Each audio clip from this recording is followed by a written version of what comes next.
Hi, good evening. എന്റെ പേര് അതുല്യ എന്നാണ്. നമ്മൾ മൈക്രോ ബയോളജി ആണ് ഇന്ന് സ്റ്റാർട്ട് ചെയ്യാൻ പോകുന്നത് കേട്ടോ.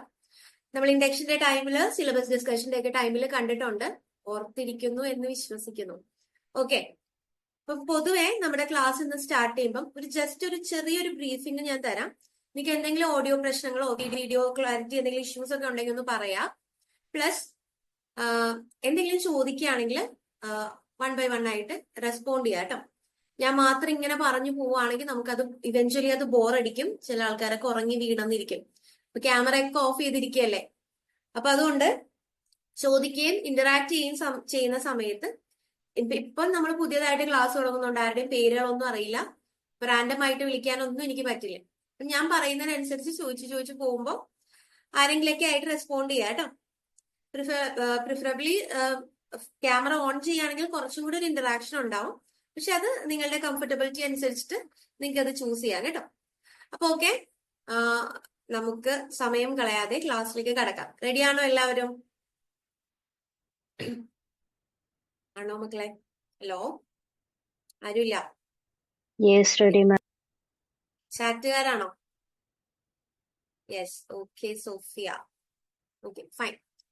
അപ്പൊ ഇന്ന് നമ്മൾ കാണാൻ പോകുന്നത് മൈക്രോബയോളജിയുടെ ഫസ്റ്റ് മോഡ്യൂൾ ആണ്, history and scope of microbiology. നിങ്ങൾ എല്ലാവരും ലൈഫ് സയൻസ് സ്ട്രീമിൽ നിന്ന് ആയതുകൊണ്ട് എല്ലാവർക്കും അറിയായിരിക്കും, ഏത് സബ്ജക്ട് തുടങ്ങുമ്പോഴും നമ്മളൊരു ആൾക്കാരുടെ പേരും പഠിക്കും, ഹിസ്റ്ററി ആയിട്ട് പഠിക്കും.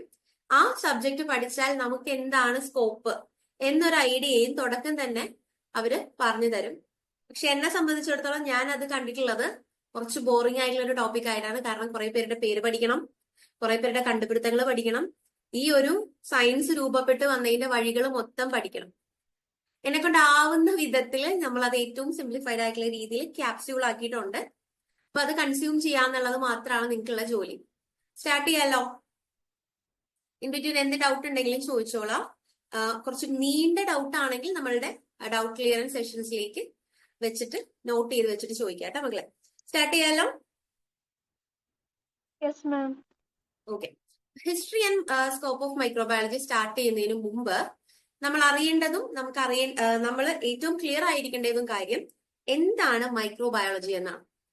ഓൾമോസ്റ്റ് എല്ലാവർക്കും അറിയായിരിക്കും, ഇതൊരു റോക്കറ്റ് സയൻസ് ഒന്നും അല്ല. മൈക്രോ ഓർഗാനിസംസിന്റെ സ്റ്റഡിയാണ് മൈക്രോബയോളജി. അപ്പൊ ചോദിക്കാം, എന്താണ് ഈ മൈക്രോ ഓർഗാനിസം? 1 മില്ലിമീറ്റർ ഡയമീറ്ററിലും കുറവ് ലെങ്ത്തിൽ കാണപ്പെടുന്ന ഓർഗാനിസംസിനെല്ലാം നമ്മൾ എന്താക്കും? മൈക്രോ ഓർഗാനിസംസ് ആയിട്ട് കാറ്റഗറൈസ് ചെയ്യും. വളരെ ക്ലിയർ ആയിട്ടുള്ള ഒരു ഐഡിയ ആണ് മൈക്രോ ഓർഗാനിസംസിനെ പറ്റിയുള്ള സ്റ്റഡിയാണ്. ഈ മൈക്രോ ഓർഗാനിസംസിനെ 5 മേജർ ഗ്രൂപ്പ്സ് ആയിട്ടാണ് നമ്മൾ എന്ത് ചെയ്തിരിക്കുന്നത്? ക്ലാസിഫൈ ചെയ്ത് അല്ലെങ്കിൽ ഗ്രൂപ്പ് ചെയ്ത് വെച്ചിട്ടുള്ളത്. വൈറസസ് ഉണ്ട്, bacteria, fungus, algae and protozoa. ഈ 5 ആൾക്കാരുടെ ഉള്ളിൽ കിടന്നുള്ള കളിയാണ് ഈ മൈക്രോബയോളജി എന്ന് പറയുന്ന എൻറ്റയർ സയൻസ്. അപ്പൊ ഫസ്റ്റ് ബാക്ടീരിയ ഉണ്ട്, ഫംഗസ് ഉണ്ട്, ആൽഗെ, പ്രോട്ടോസോവ ആൻഡ് വൈറസസ്. ഇവരൊക്കെയാണ് മൈക്രോ ഓർഗാനിസംസ് ആയിട്ട് കാറ്റഗറൈസ് ചെയ്യുന്നത്. അപ്പോ ഓരോ ആൾക്കാരുടെയും ഏരിയ ഓഫ് സ്റ്റഡി അനുസരിച്ചിട്ട് ഇതിന്റെ പേരിനൊരു ചെറിയ മാറ്റങ്ങൾ വരും. ബാക്ടീരിയാസിനെ പറ്റിയുള്ള സ്റ്റഡി ആണെങ്കിൽ അത് ബാക്ടീരിയോളജി ആവും. അത് പെർഫോം ചെയ്യുന്ന സയന്റിസ്റ്റ് ബാക്ടീരിയോളജിസ്റ്റ് ആകും. ഇത് എടുത്ത് പറയുന്നത് നിങ്ങൾക്ക് എല്ലാവർക്കും ഫെമിലിയർ ആയിരിക്കും, ഈവൻ ദോ നമുക്ക് അതൊന്നും കൂടി ഒന്ന് ക്ലാരിഫൈ ചെയ്ത് പോവാൻ വേണ്ടിയിട്ടാണ്. ഇപ്പൊ ബാക്ടീരിയ ആണെങ്കിൽ ബാക്ടീരിയോളജി ആണ് സ്റ്റഡി. അത് നടത്തുന്ന അല്ലെങ്കിൽ പെർഫോം ചെയ്യുന്ന സയന്റിസ്റ്റിനെ നമ്മൾ ബാക്ടീരിയോളജിസ്റ്റ് എന്ന് പറയും. സെയിം വിത്ത് വൈറസ്, വൈറോളജി ഡിപ്പാർട്ട്മെന്റ് എന്നൊക്കെയാണ് നമ്മൾ അതിനെ പറയാം. സയന്റിസ്റ്റ് എന്താ? വൈറോളജിസ്റ്റ്. ഫംഗസ് നമ്മൾ ഫംഗസോളജി എന്നൊന്നും പറയില്ല, മൈക്കോളജി എന്നാണ് ഫംഗസിന്റെ സ്റ്റഡിയുടെ ആ ബ്രാഞ്ചിന്റെ പേര്. And the scientist who perform or who conduct researchers in the field of fungus or mycology called mycologist. Algae ആണെങ്കിൽ കുറെ കൂടി വേറെ, അതായത് എൻറ്റയർലി ഡിഫറെന്റ് ആയിട്ടുള്ള ഒരു ടേം ആണ് ഫൈക്കോളജി. അപ്പൊ മൈക്കോളജി, ആൽഗെ വരുമ്പോ ഫൈക്കോളജി, ആൽഗോളജിസ്റ്റ് അല്ലെങ്കിൽ ഫൈക്കോളജിസ്റ്റ് എന്നാണ് അതുമായിട്ട് ഡീൽ ചെയ്യുന്ന സയന്റിസ്റ്റിനെ നമ്മൾ വിളിക്കാം. Then last but not at all least branch protozoology. Protozoans അല്ലെങ്കിൽ പ്രോട്ടോസോവ, ആ ഒരു കാറ്റഗറി ഓഫ് മൈക്രോ ഓർഗാനിസംസിനെ ഡീൽ ചെയ്യുന്നതാണ്. സയന്റിസ്റ്റിനെ നമ്മൾ പ്രോട്ടോസുവോളജിസ്റ്റ് എന്ന് പറയും. ഇത് ഏറ്റവും ചുരുക്കി നമ്മൾ ഇതിന്റെ ബ്രാഞ്ചസ് ആൻഡ് ഡിവിഷൻസിനെ പറ്റി പറഞ്ഞു പോവാണ്. ഏറ്റവും മിനിമം ഇത്രയെങ്കിലും മക്കളെ നിങ്ങൾ ക്ലിയർ ആയിരിക്കണം. Then comes the branches of microbiology. നമ്മളിപ്പോ എടുത്തു പറയുന്ന മൈക്രോബയോളജിക്ക് കുറെ അധികം ബ്രാഞ്ചസ് ഉണ്ട്. വളരെ ഇമ്പോർട്ടന്റ് ആയിട്ടുള്ള ആൾക്കാരെ മാത്രമേ ഞാനിവിടെ ഇൻക്ലൂഡ് ചെയ്തിട്ടുള്ളൂ. ഇതിന്റെ അപ്പുറത്തേക്കും കുറെ അധികം ബ്രാഞ്ചസ് ഉണ്ട്. ഓരോ ആൾക്കാരെയും നമുക്ക് സാധാരണ നമ്മുടെ കോമൺ സെൻസ് വെച്ചിട്ട് നമുക്ക് മനസ്സിലാക്കാവുന്നതേ ഉള്ളൂ. ബാക്ടീരിയോളജി, വൈറോളജി, ഫൈക്കോളജി വരെ നമ്മൾ ഇപ്പൊ കഴിഞ്ഞതാണ്. Then immunology. ഇമ്മ്യൂണോളജിക്കൽ റെസ്പോൺസസ് എന്ന് പറയും. പാത്തോജൻസ് എന്ന് പറഞ്ഞൊരു കാറ്റഗറി ഓഫ് ആൾക്കാരുണ്ട്. മൈക്രോ ഓർഗാനിസംസിൽ തന്നെ നല്ലവരും ചീത്ത ആൾക്കാരും ഉണ്ട്. ഹീറോസും ഉണ്ട്, വില്ലന്മാരും ഉണ്ട്. ഈ വില്ലന്മാരെന്ന് പറയുന്നത് നമുക്ക് ഹാം ഉണ്ടാക്കുന്ന ആൾക്കാരാണ്. ദാറ്റ് മീൻസ് നമുക്ക് എന്തെങ്കിലും ഒരു ഡിസീസ് കോസിങ് ആയിട്ടുള്ള ആൾക്കാരാണ്. അവരെ നമ്മൾ എന്ത് പറയും? അവരെയാണ് പാത്തോജൻസ് എന്ന് കാറ്റഗറൈസ് ചെയ്ത് നമ്മൾ പറയാം. Pathogens, disease causing micro organisms ആണ് പാത്തോജൻസ് എന്ന് പറയാം. അപ്പൊ ഈ ഡിസീസ് കോസിങ് മൈക്രോ ഓർഗാനിസം നമ്മളിൽ, അതായത് ഹ്യൂമൻസിൽ അല്ലെങ്കിൽ ഏതാണോ അവരുടെ ഹോസ്റ്റ്, അവർ വർക്ക് ചെയ്യുന്നത് ഏത് ബോഡിയിലാണോ അവിടെ കുറച്ച് ചേഞ്ചസ് ഉണ്ടാക്കും, ഡിസീസ് ഉണ്ടാക്കും. ഈ ഡിസീസിന് എഗെയിൻസ്റ്റ് ആയിട്ട് ബോഡി ഫൈറ്റ് ചെയ്യും. അങ്ങനെ ബോഡി ഫൈറ്റ് ചെയ്യുന്ന ആ ഒരു എബിലിറ്റിനെയാണ്, ബോഡിയുടെ fighting ability against these kind of bacterias അല്ലെങ്കിൽ പാത്തോജൻസ് ആണ് ഇമ്മ്യൂണിറ്റി എന്ന് പറയുന്നത്. അപ്പോൾ ആ ഒരു ഏരിയ, പാത്തോജൻസിന്റെയും ബോഡിയുടെയും റിയാക്ഷൻസിനെ പറ്റി പഠിക്കുന്ന ഏരിയയാണ് immunology. Then with microbial ecology, micro ഓർഗാനിസംസിന്റെ എക്കോളജി, അവരുടെ എൻവയോൺമെന്റ്, അവരുടെ ഹാബിറ്റാറ്റ്, അവരായിരിക്കുന്ന കണ്ടീഷൻസ്, അതിനെയൊക്കെ പറ്റിയുള്ള സ്റ്റഡിയാണ് ecology, microbial ecology. Clinical microbiology ഒരു സ്റ്റെപ്പ് കൂടിയിട്ട് നമ്മൾ പ്രിസൈസ്ലി ഡിസീസസിനെ പറ്റിയും ആ ഡിസീസസിന്റെ മാനിഫെസ്റ്റേഷൻ, ആ ഡിസീസ് കോസിങ് ഓർഗാനിസംസിനെയൊക്കെ സ്പെസിഫൈ ചെയ്തെടുത്ത് പഠിക്കുന്നതാണ് ക്ലിനിക്കൽ മൈക്രോബയോളജി. ഇതിന്റെ തന്നെ ഒരു വകഭേദമായിട്ടാണ് നമ്മൾ മെഡിക്കൽ മൈക്രോബയോളജിയും കൂടെ പറയാം. രണ്ടിനെയും ഒരേ ഒരു സിമിലർ ഐഡിയാസ് വെച്ച് നമുക്ക് പറഞ്ഞു പോവാം.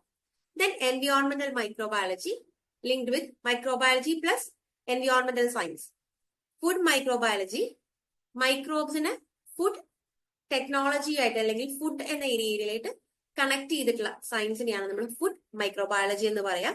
സെയിം വിത്ത് ഇൻഡസ്ട്രിയൽ മൈക്രോബയോളജി. ഇൻഡസ്ട്രിയൽ മൈക്രോബയോളജി നമ്മൾ എടുത്തു പറയുമ്പോഴേ സ്കോപ്പിൽ കൂടെയാണ് ഈ ബ്രാഞ്ചസ് ഒക്കെ നമ്മളുടെ മുമ്പിൽ ഓപ്പൺ ചെയ്തിടുന്ന ഒരു വലിയ വേ ഓഫ് മൈക്രോബയോളജിയുടെ സ്കോപ്പുകളാണ്. അപ്പം ഇവരെല്ലാം ആപ്ലിക്കേഷൻ ലെവലിലേക്ക് വരുമ്പോൾ കുറെ കൂടിയൊക്കെ ക്ലിയർ ആയിട്ട് പുതിയ പുതിയ പുതിയ പുതിയ കണ്ടുപിടുത്തങ്ങളൊക്കെ നടത്തിയിട്ട് അല്ലെങ്കിൽ പുതിയ പുതിയ ആപ്ലിക്കേഷൻ ലെവലിലുള്ള മൈക്രോബ്സിന് എവിടെയെങ്കിലൊക്കെ അപ്ലൈ ചെയ്തിട്ടുള്ള സ്റ്റഡീസിന്റെ ഒരു വലിയ ശേഖരമായിട്ടാണ് നമ്മൾ പഠിക്കുന്നത്. ഇതെല്ലാം മൈക്രോബയോളജി എന്ന ഒരു സിംഗിൾ സയൻസിനെ അപ്ലൈ ചെയ്യാൻ പറ്റുന്ന അല്ലെങ്കിൽ ഇതിനെ നമുക്ക് ഇൻക്ലൂഡ് ചെയ്യാൻ പറ്റുന്ന ഭാഗങ്ങളൊക്കെയാണ്. ക്ലിയർ ആണെന്ന് വിചാരിക്കുകയാണ് മക്കളെ. ഇത് സെയിം വിത്ത് എല്ലാം. ജനറ്റിക്കൽ മൈക്രോബയോളജി എന്ന് പറഞ്ഞാൽ മൈക്രോബ്സിന്റെ ജനറ്റിക്സ് പഠിക്കുന്നതാണ്. അവരുടെ ജീൻസ്, അവരുടെ ജീൻ ഫോർമേഷൻസ്, അവരുടെ ഹോസ്റ്റ് ആയിട്ടുള്ള റിയാക്ഷൻസ്, അതൊക്കെ നമ്മൾ അവിടെ പഠിക്കും.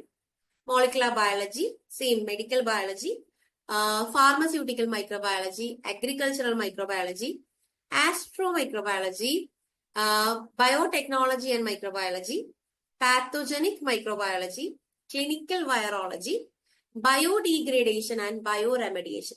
ഇതിനെയും എൻവയോൺമെന്റൽ മൈക്രോബയോളജിനെയും നമുക്ക് ക്ലബ് ചെയ്ത് പഠിക്കാൻ പറ്റും. ബിക്കോസ് എൻവയോൺമെന്റിന് മൈക്രോബയോളജിയുടെ ഇൻവോൾവ്മെന്റ് എങ്ങനെയാണെന്നുള്ളതാണ്. ബയോഡീഗ്രേഡേഷൻ, ബയോ റെമഡിയേഷൻ തുടങ്ങിയ കാര്യങ്ങൾ, അതായത് റീസൈക്ലിംഗ് ആൻഡ് റീയൂസ്, ആ ഒരു ഏരിയയിലാണ് നമ്മൾ ഈ ബയോ റെമഡിയേഷൻ, ബയോ ഡീഗ്രേഡേഷൻ ഒക്കെ കാണുന്നത്. അതുകൊണ്ട് തന്നെ എൻവയോൺമെന്റൽ microbiology and bio degradation and remediation also നമുക്ക് ക്ലബ് ചെയ്ത് പഠിക്കാൻ പറ്റും. ദെൻ സോയിൽ മൈക്രോബയോളജി, സോയിലുള്ള മൈക്രോബ്സിനെ പറ്റിയുള്ള സ്റ്റഡിയാണ്. ആൻഡ് സിസ്റ്റമാറ്റിക് മൈക്രോബയോളജി, ഓരോന്നിന്റെയും അറേഞ്ച്മെന്റ്സ്. മൈക്രോബയോളജി ഇനി നമ്മൾ വരുന്ന ക്ലാസ്സുകളിൽ മൈക്രോബ്സ് എവിടെയാണ് പ്ലേസ് ചെയ്തിരിക്കുന്നത്, അവരുടെ ക്യാരക്ടറിസ്റ്റിക്സ് ഒക്കെ എടുത്ത് പഠിക്കുന്ന സമയത്ത് സിസ്റ്റമാറ്റിക്കലി അതിന് ഒരു അറേഞ്ച്മെന്റ്, അതിന്റെ പ്ലേസ്മെന്റ് ഒക്കെ ഇവാലുവേറ്റ് ചെയ്ത് പഠിക്കുന്ന ആ ഒരു ബ്രാഞ്ചിനെയാണ് നമ്മൾ സിസ്റ്റമാറ്റിക് മൈക്രോബയോളജി എന്ന് പറയുന്നത്. ഇത്രയല്ല ഇനിയും ഉണ്ട്. ഇനി ഞാൻ പറഞ്ഞു പോകും തോറും നിങ്ങൾക്ക് ബോറടിക്കും. ഇത്രയെങ്കിലും ഇതിനെക്കുറിച്ച് പഠിച്ചിരിക്കണം. ഞാനിപ്പോ എല്ലാം ഇത്രയെങ്കിലും എന്ന് പറയുന്നതിന്റെ മെയിൻ റീസൺ നമ്മളെല്ലാം ഒരു നട്ഷെല്ലിൽ പഠിക്കുന്ന ഒരു ടൈമാണിത്. നമ്മളുടെ ലാസ്റ്റ് ടൈം ഓഫ് പ്രിപ്പറേഷൻ ആയിട്ട് വരുന്ന ഒരു ടൈമാണ്. സ്റ്റാർട്ട് ചെയ്തിട്ടില്ലെങ്കിൽ സ്റ്റാർട്ട് ചെയ്യാനും പറ്റുന്ന ഐഡിയൽ ടൈമാണ്. ക്ലിയർ?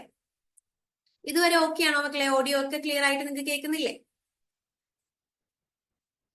ഹലോ ഹലോ, റുമാന ഒന്ന് പറയുവോ? ഹലോ, ഓക്കെ ആണോ? ഓക്കെയാണ്. ശരി. നെക്സ്റ്റ് നമ്മള് ഹിസ്റ്ററിയിലേക്ക് കടക്കാൻ പോകണം. ഹിസ്റ്ററിയിലേക്ക് കടക്കുന്ന സമയത്ത് ആദ്യം നമ്മൾ പഠിക്കേണ്ടത് എന്തുകൊണ്ട് മൈക്രോബയോളജി ഇവോൾവ് ചെയ്ത് വന്നു, അല്ലെങ്കിൽ എങ്ങനെ മൈക്രോബയോളജി ഇവോൾവ് ചെയ്ത് വന്നു. അപ്പോൾ ജനറലി സ്പോണ്ടേനിയസ് ജനറേഷൻ എന്ന് പറയുന്ന ഒരു തിയറി വളരെ പ്രിവെയിലിംഗ് ആയിട്ട് നിൽക്കുന്ന ഒരു ടൈമാണ്. സ്പോണ്ടേനിയസ് ജനറേഷൻ എന്ന് പറഞ്ഞത് വേറെ വലിയൊരു റോക്കറ്റ് സയൻസ് ഒന്നുമല്ല. ഡീകമ്പോസിങ് മാറ്ററിൽ നിന്ന് അല്ലെങ്കിൽ നോൺ ലിവിങ് ആയിട്ടുള്ള മാറ്ററിൽ നിന്നാണ് ലൈഫ് ഒറിജിനേറ്റ് ചെയ്തതെന്ന് ഒരു കൂട്ടം ആളുകൾ വിശ്വസിച്ചിരുന്നു. അതിനെ പ്രൊപ്പഗേറ്റ് ചെയ്തിരുന്നു. അതായത് റാൻഡം ആയിട്ടുള്ള നോൺ ലിവിങ്, അത് എടുത്തു പറയേണ്ട ഒരു കാര്യം, നോൺ ലിവിങ് തിങ്സിൽ നിന്നും ഡീകമ്പോസിങ് അല്ലെങ്കിൽ ഡെഡ് ആൻഡ് ഡീകേ മാറ്ററിൽ നിന്നുമാണ് ലൈഫ് ഫോം ചെയ്തിരുന്നത്, അല്ലെങ്കിൽ ലൈഫിന് ഒറിജിനേറ്റ് ചെയ്യാൻ പറ്റും എന്നൊരു ബിലീഫ് ഉണ്ടായിരുന്നു. ലേറ്റർ ഓൺ അതൊരു ഫേക്ക് ബിലീഫ് ആണെന്ന് പ്രൂവ് ചെയ്തെങ്കിൽ പോലും വ്യാപകമായിട്ട് അത് വിശ്വസിക്കുന്ന ആൾക്കാരും അതിനെ പ്രൊപ്പഗേറ്റ് ചെയ്യുന്ന ആൾക്കാരും കൂടുതലായിരുന്നു. ഞാൻ എല്ലാ ഹിസ്റ്ററി കഥ പറയുന്നത് പോലെയാണ് പറഞ്ഞു പോകുന്നത് കേട്ടോ മക്കളെ. അപ്പോ ഒരു കൂട്ടം ആൾക്കാർ അതിനെ സപ്പോർട്ട് ചെയ്തിരുന്നു, ഒരു കൂട്ടം ആൾക്കാർ അതിനെ ഒപ്പോസ് ചെയ്തിരുന്നു. സപ്പോർട്ട് ചെയ്ത ആൾക്കാരും ഒപ്പോസ് ചെയ്യുന്ന ആൾക്കാരും തമ്മിലുള്ള ഈ ഒരു കോൺഫ്ലിക്റ്റ് ആണ് actually time being microbiology branch evolve ചെയ്യാനായിട്ടുള്ള മെയിൻ റീസൺ. 4 ആൾക്കാരെ നമ്മളിപ്പോ എടുത്തു പറയാൻ പോണ: അരിസ്റ്റോട്ടില്, ജോൺ നീഡം, ലാസാറോ, ഇവരും പിന്നെ ഫെലിക്സ്. ഇവര് 4 പേരും, ഈ സയന്റിസ്റ്റ് 4 പേരും വളരെ സ്ട്രോങ് ആയിട്ട് ഈ സ്പോണ്ടേനിയസ് ജനറേഷനെ സപ്പോർട്ട് ചെയ്ത ആൾക്കാരാണ്. പല രീതിയിലുള്ള എക്സ്പെരിമെന്റുകൾ നടത്തി ഇവരത് എന്ത് ചെയ്തിട്ടുണ്ട്? പ്രൂവ് ചെയ്യാൻ ശ്രമിച്ചിട്ടുമുണ്ട്. നമ്മൾ മുമ്പോട്ട് പോകുമ്പോൾ ഇവരെ ഓരോ ആൾക്കാരെയും ഒറ്റയ്ക്ക് കാണുന്നത് കൊണ്ടാണ് കേട്ടോ ഞാനിവിടെ റാൻഡം ആയിട്ട് പറഞ്ഞു പോകുന്നത്. അപ്പൊ അരിസ്റ്റോട്ടില്, നീഡം ആൻഡ് ലാസാരോ അല്ലെങ്കിൽ ഫെലിക്സ് പോലെയുള്ള ആൾക്കാർ, ഇവരൊക്കെ പ്രോമിനന്റ് ആയിട്ടുള്ള ഫൈൻഡിങ്സ് നടത്തിയിട്ടുള്ള ആൾക്കാരാണ്. ഇവർ സ്ട്രോങ്ലി ബിലീവ് ചെയ്തിരുന്ന ഒരു തിയറിയാണ് സ്പോണ്ടേനിയസ് ജനറേഷൻ. സെയിം ടൈം നമ്മളുടെ ഫ്രാൻസിസ്കോ അല്ലെങ്കിൽ സ്വാൻ, ജോൺ ടിൻഡൽ പോലെയുള്ള ആൾക്കാർ ഇതിനെ ഒപ്പോസ് ചെയ്തിരുന്നു. അപ്പൊ സ്പോണ്ടേനിയസ് ജനറേഷൻ എന്താ പറയുന്നത്?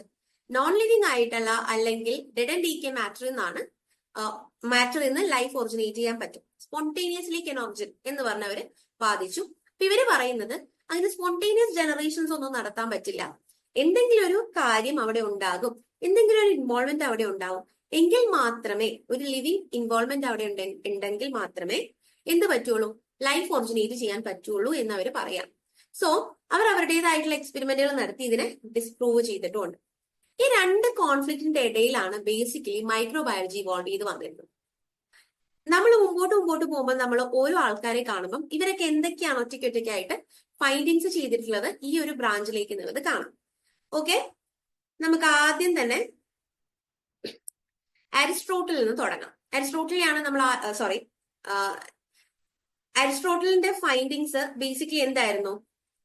ഇൻവെർട്ടിബ്രേറ്റ്സ് സ്പോണ്ടേനിയസ് ജനറേഷൻ വഴി ജനറേറ്റ് ചെയ്ത് വരാം, അല്ലെങ്കിൽ അവർക്ക് ഇവോൾവ് ചെയ്യാൻ പറ്റും എന്നുള്ളതായിരുന്നു. ലേറ്റർ ജോൺ നീഡം അതുപോലെ തന്നെ ആ ഒരു സ്പോണ്ടേനിയസ് തിയറിനെ സപ്പോർട്ട് ചെയ്യുന്ന രീതിക്ക് ആളൊരു മട്ടൺ ബ്രോത്ത് പ്രിപ്പയർ ചെയ്തു. അതിനെ സീൽ ചെയ്തിട്ട് കീപ്പ് ചെയ്ത സമയത്തും അതിൽ എന്ത് ചെയ്തിട്ടുണ്ട്? ഗ്രോത്ത് എക്സ്പീരിയൻസ് ചെയ്യുന്നുണ്ട്, അല്ലെങ്കിൽ ഗ്രോത്ത് ഫൈൻഡ് ചെയ്യാൻ പറ്റുന്നുണ്ട് എന്നാണ് വാദിച്ചു. സെയിം ഇതേ എക്സ്പെരിമെന്റ് തന്നെ ലാസാരോയും ചെയ്തിട്ടുണ്ട്, ഫെലിക്സിന്റെയും വന്നിട്ടുണ്ട്. ഇവരെല്ലാവരും പ്രൂവ് ചെയ്യാൻ ശ്രമിച്ചത് വേറെ, അതായത് എൻവയോൺമെന്റിൽ നിന്നും കട്ട് ചെയ്ത് ഇവരൊരു സിസ്റ്റം ക്രിയേറ്റ് ചെയ്താലും, അതായത് ഇപ്പൊ ഒരു ഫ്ലാസ്ക് എടുത്തിട്ട് അതിലൊരു ബ്രോത്ത് നിറച്ചിട്ട് അവരതിനെ കംപ്ലീറ്റ്ലി സീൽ ചെയ്ത് വെച്ചാലും അതിൽ എന്ത് വരുന്നുണ്ടെന്നാ പറയുന്നത്? ലൈഫ് ഫോംസ് അല്ലെങ്കിൽ ലൈഫ് ഫോം ചെയ്ത് വരുന്നുണ്ട്. മൈക്രോബ്സ് ആണ് ബേസിക്കലി ഇവർ ഉദ്ദേശിക്കുന്നത്. ആ സമയത്ത് അത്രത്തോളം നെയിം ഒന്നും ചെയ്ത് വന്നിട്ടില്ല. ലൈഫ് ഫോം ചെയ്യുന്നുണ്ട്, അല്ലെങ്കിൽ ലിവിങ് ഓബ്ജക്ട്സ് ഉണ്ടാവുന്നുണ്ട് എന്ന്, സെല്ലുകൾ ഉണ്ടാവുന്നുണ്ടെന്ന് ഇവർ ഫൈൻഡ് ചെയ്തു. ഓക്കെ, ഇവരുടെ എല്ലാം ഈ തിയറീസിനെ സെയിം മെത്തേഡ്സ് യൂസ് ചെയ്ത്, അല്ലെങ്കിൽ ഈ പറയുന്ന പോലെ തന്നെ എൻവയോൺമെന്റിൽ നിന്ന് സെപ്പറേറ്റ് ചെയ്തിട്ടുള്ള ഒരു സിസ്റ്റം ക്രിയേറ്റ് ചെയ്ത് അവിടെ ഒരിക്കലും സ്റ്റെറിലൈസ്ഡ് ആയിട്ടുള്ള, ഇപ്പം ബേസിക്കലി സ്റ്റെറിലൈസേഷൻ എന്നൊന്നും ആ സമയത്ത് ഇവോൾവ് ചെയ്ത് വന്നിട്ടില്ല. ജസ്റ്റ് അവരെന്ത് ചെയ്തു, ഹീറ്റ് ചെയ്ത് കീപ്പ് ചെയ്തപ്പോ ഈ പറയുന്ന രീതിയിലുള്ള സെൽ ഫോർമേഷൻ ഒന്നും വന്നിട്ടില്ല എന്നുള്ളത് ഓരോരോ എക്സ്പെരിമെന്റ് വഴി ബാക്കിയുള്ള സയന്റിസ്റ്റിലും എടുത്തു പറയുകയാണെങ്കിൽ ഇവർ 3 പേരും ഡിസ്പ്രൂവ് ചെയ്യാൻ ശ്രമിച്ചിട്ടുണ്ട്. ഇങ്ങനെയുള്ള ഈ ഒരു കോൺഫ്ലിക്റ്റ് പല പല ഘട്ടങ്ങളിലായിട്ടാണ് നടക്കുന്നത്. എനിക്ക് ഇയേഴ്സ് നോക്കിയാൽ അറിയാം, പല പല ഘട്ടങ്ങളായിട്ടാണ് നടക്കുന്നത്. ഓൾ ഓഫ് എ സഡൻ എല്ലാം ഒരുമിച്ച് നടക്കുന്ന കാര്യങ്ങളല്ല, പല പല സ്ഥലങ്ങളിൽ പല പല ഘട്ടങ്ങളിലായിട്ട് പല പല കൊല്ലങ്ങളിലായിട്ട് നടക്കുന്ന കാര്യങ്ങളാണ്. അൾട്ടിമേറ്റ്ലി ഈ 2 കോൺഫ്ലിക്റ്റ് ഇങ്ങനെ നടന്നുകൊണ്ടിരിക്കുന്ന സമയത്താണ് ഫസ്റ്റ് ഒരു മൈക്രോബയോളജിയുടെ ടുവേർഡ്സ് ആയിട്ടുള്ള ഒരു ഫൈൻഡിങ് വരുന്നത്. ദാറ്റ് ഇസ് മൈക്രോസ്കോപ്പിന്റെ എവല്യൂഷൻ വരുന്നത്. അപ്പം ബേസിക്കലി ആന്റണി വാൻ ലീവൻഹോക്ക് നമുക്ക് എല്ലാവർക്കും ഫെമിലിയർ ആയിട്ടുള്ള ആളാണ്. അദ്ദേഹമാണ് ഫാദർ ഓഫ് മൈക്രോബയോളജി എന്നറിയപ്പെടുന്നത്. അദ്ദേഹത്തിന്റെ കാലത്തെ, അതായത് മൈക്രോബയോളജി പതിയെ ഇങ്ങനെ ഇവോൾവ് ചെയ്ത് വരുന്ന ആ ഒരു സമയത്തെ ഡിസ്കവറി എറ എന്ന് നമ്മൾ കാറ്റഗറൈസ് ചെയ്ത് പറയാറുണ്ട്. അപ്പം ഈ മൈക്രോബയോളജിയുടെ ഈ പറയുന്ന എവല്യൂഷൻ സ്റ്റേജിനെ 3 സ്റ്റേറ്റ് ആയിട്ട് അല്ലെങ്കിൽ 3 എറാസ് ആയിട്ട് നമുക്ക് ക്ലാസിഫൈ ചെയ്യാൻ പറ്റും. ഡിസ്കവറി എറ, ട്രാൻസിഷൻ എറ ആൻഡ് ഗോൾഡൻ എറ. അപ്പം ഞാൻ നിങ്ങളുടെ കൺവീനിയൻസിന് വേണ്ടിയിട്ട് ഇതെല്ലാം കൃത്യമായിട്ട് ഓരോ എറ കണക്കിന് എറയുടെ ക്ലാസിഫിക്കേഷൻ കൈറ്റില് സെപ്പറേറ്റ് ചെയ്ത് ക്ലാസിഫൈ ചെയ്ത് വെച്ചിട്ടുണ്ട് ഓരോ ഇയേഴ്സിനനുസരിച്ചിട്ട്.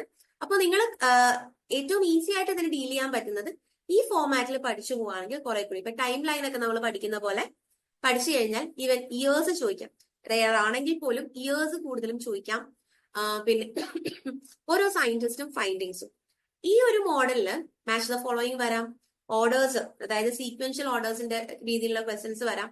അപ്പം ഞാനിപ്പം നിങ്ങൾക്ക് പ്രസന്റ് ചെയ്യുന്ന ഈ രീതിയിൽ നമ്മൾ പോവുകയാണെങ്കിൽ നമുക്ക് എന്ത് ചെയ്യാൻ പറ്റുമെന്ന് വെച്ച് കഴിഞ്ഞാൽ ഒരു പ്രോപ്പർ ഐഡിയ ഇതിനെ പറ്റി ഉണ്ടാവും. കൃത്യമായിട്ടുള്ള സിസ്റ്റമാറ്റിക് ആയിട്ടുള്ള രീതിയിൽ ഇത് പോകും. അങ്ങനെ പഠിക്കുമ്പോൾ ഇയേഴ്സ് ആണെങ്കിലും ഫൈൻഡിങ്സ് ആണെങ്കിലും നെയിം ഓഫ് സയന്റിസ്റ്റ് ആണെങ്കിലും നിങ്ങൾ കൃത്യമായിട്ടുള്ള ഓർത്ത് പോകാൻ പറ്റും കേട്ടോ.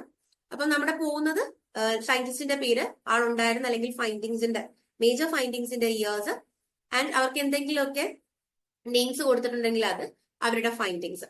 ഈ ഒരു മോഡലിലാണ് നമ്മുടെ ക്ലാസ്സിൽ ഇന്ന് പോകാൻ പോകുന്നത് കേട്ടോ. സോറി. ഓക്കെ, അപ്പൊ ഫസ്റ്റ് ഡിസ്കവറി എറ, അതായത് ഈ ഒരു മൈക്രോബയോളജി എന്ന് പറയുന്ന ബ്രാഞ്ച് ഇവോൾവ് ചെയ്ത് സ്റ്റാർട്ട് ചെയ്യുന്ന ആ ഒരു ടൈമാണ് ഡിസ്കവറി എറ എന്ന് പറയുന്നത്. അപ്പോൾ ബേസിക് ആയിട്ട് ഇവിടെ ഏറ്റവും കീ ഇൻവോൾവ്മെന്റ് വരുന്നത് ലീവൻഹോക്കിന്റെ ആണ്. അതുകൊണ്ട് തന്നെ കുറെ അധികം ഫൈൻഡിങ്സിന്റെയും സ്റ്റാർട്ടിംഗ് പോയിന്റ് ആയിട്ട് നമുക്ക് ഇദ്ദേഹത്തെ കരുതാൻ പറ്റും. അതിൽ ഏറ്റവും റിമാർക്കബിൾ ആയിട്ടുള്ള ഒരു കണ്ടുപിടുത്തം എന്ന് പറയുന്നത് മൈക്രോസ്കോപ്പിന്റെ ആണ്. ഞാൻ ഇവിടെ കൊടുത്തിട്ട് കണ്ടോ, പിക്ചർ കാണാൻ പറ്റുന്നുണ്ടല്ലോ അല്ലെ? സോഫിയ അല്ലേ? അവനെ കാണാൻ പറ്റുന്നുണ്ടല്ലോ അല്ലേ? ഇപ്പൊ ഉള്ള നമ്മുടെ മൈക്രോസ്കോപ്പ് കണ്ടിട്ടുണ്ടോ സോഫിയ? യൂസ് ചെയ്തിട്ടുണ്ടോ? അതുമായിട്ട് എന്തോരം ഡിഫറെന്റ് ആണ് അല്ലേ? ആണോ? അതെ, ഇത് മൈക്രോസ്കോപ്പ് ആണെന്ന് നമുക്ക് വിശ്വസിക്കാൻ പോലും പറ്റാത്ത രീതിയിൽ, അതായത് കറന്റ് നമുക്ക് അവൈലബിൾ ആയിട്ടുള്ള അൾട്രാ മോഡേൺ ആയിട്ടുള്ള മൈക്രോസ്കോപ്പുകളിൽ നിന്നൊക്കെ വളരെ വ്യത്യസ്തമാണ്. പക്ഷെ ഇതാണ് സ്റ്റാർട്ടിംഗ് പോയിന്റ്. ഓക്കെ, ഈ മൈക്രോസ്കോപ്പ് യൂസ് ചെയ്തിട്ട് പുള്ളി എന്തൊക്കെ കണ്ടുപിടിച്ചു എന്ന് അറിയാമോ? പുള്ളി ബേസിക്കലി പുള്ളി എന്ന് പറയുന്നത് എന്റെ രീതിക്കാണ് കേട്ടോ, ഒരു ഡിസ്റെസ്പെക്ട് അല്ല കേട്ടോ. അപ്പൊ അദ്ദേഹം എന്ത് ചെയ്തു എന്ന് വെച്ച് കഴിഞ്ഞാല് കുറെ അധികം സെല്ലുകളെയൊക്കെ ഈ ഒരു മൈക്രോസ്കോപ്പ് യൂസ് ചെയ്ത് ഒബ്സർവ് ചെയ്തു.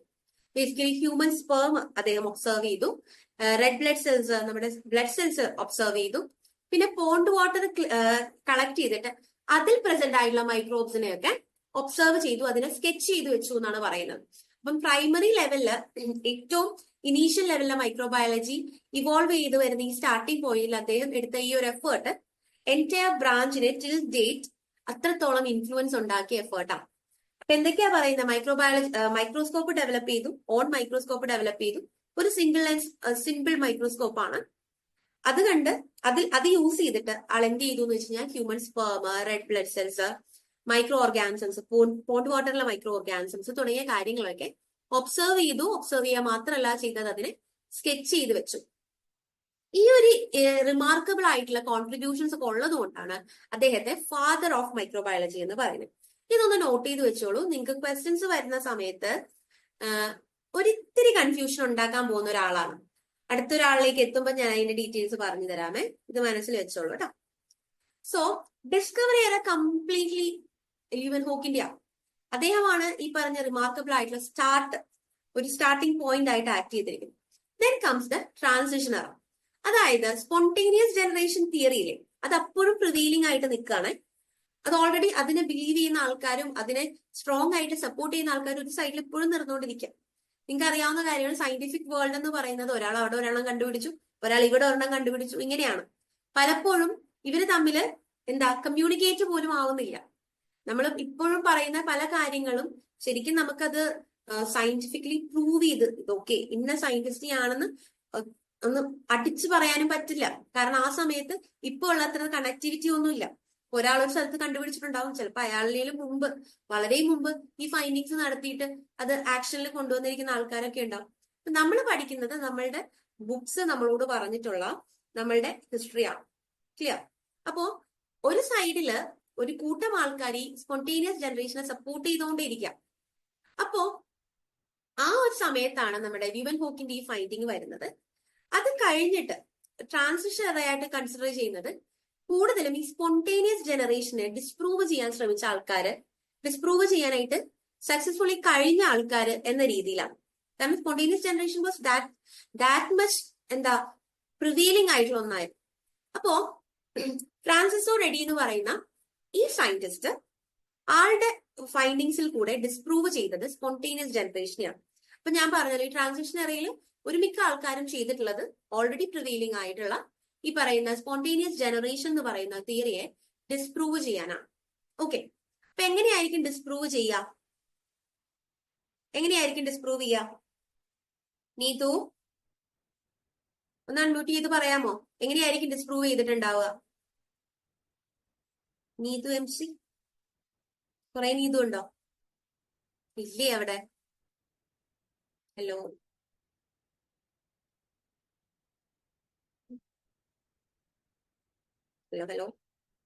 Okay, fine.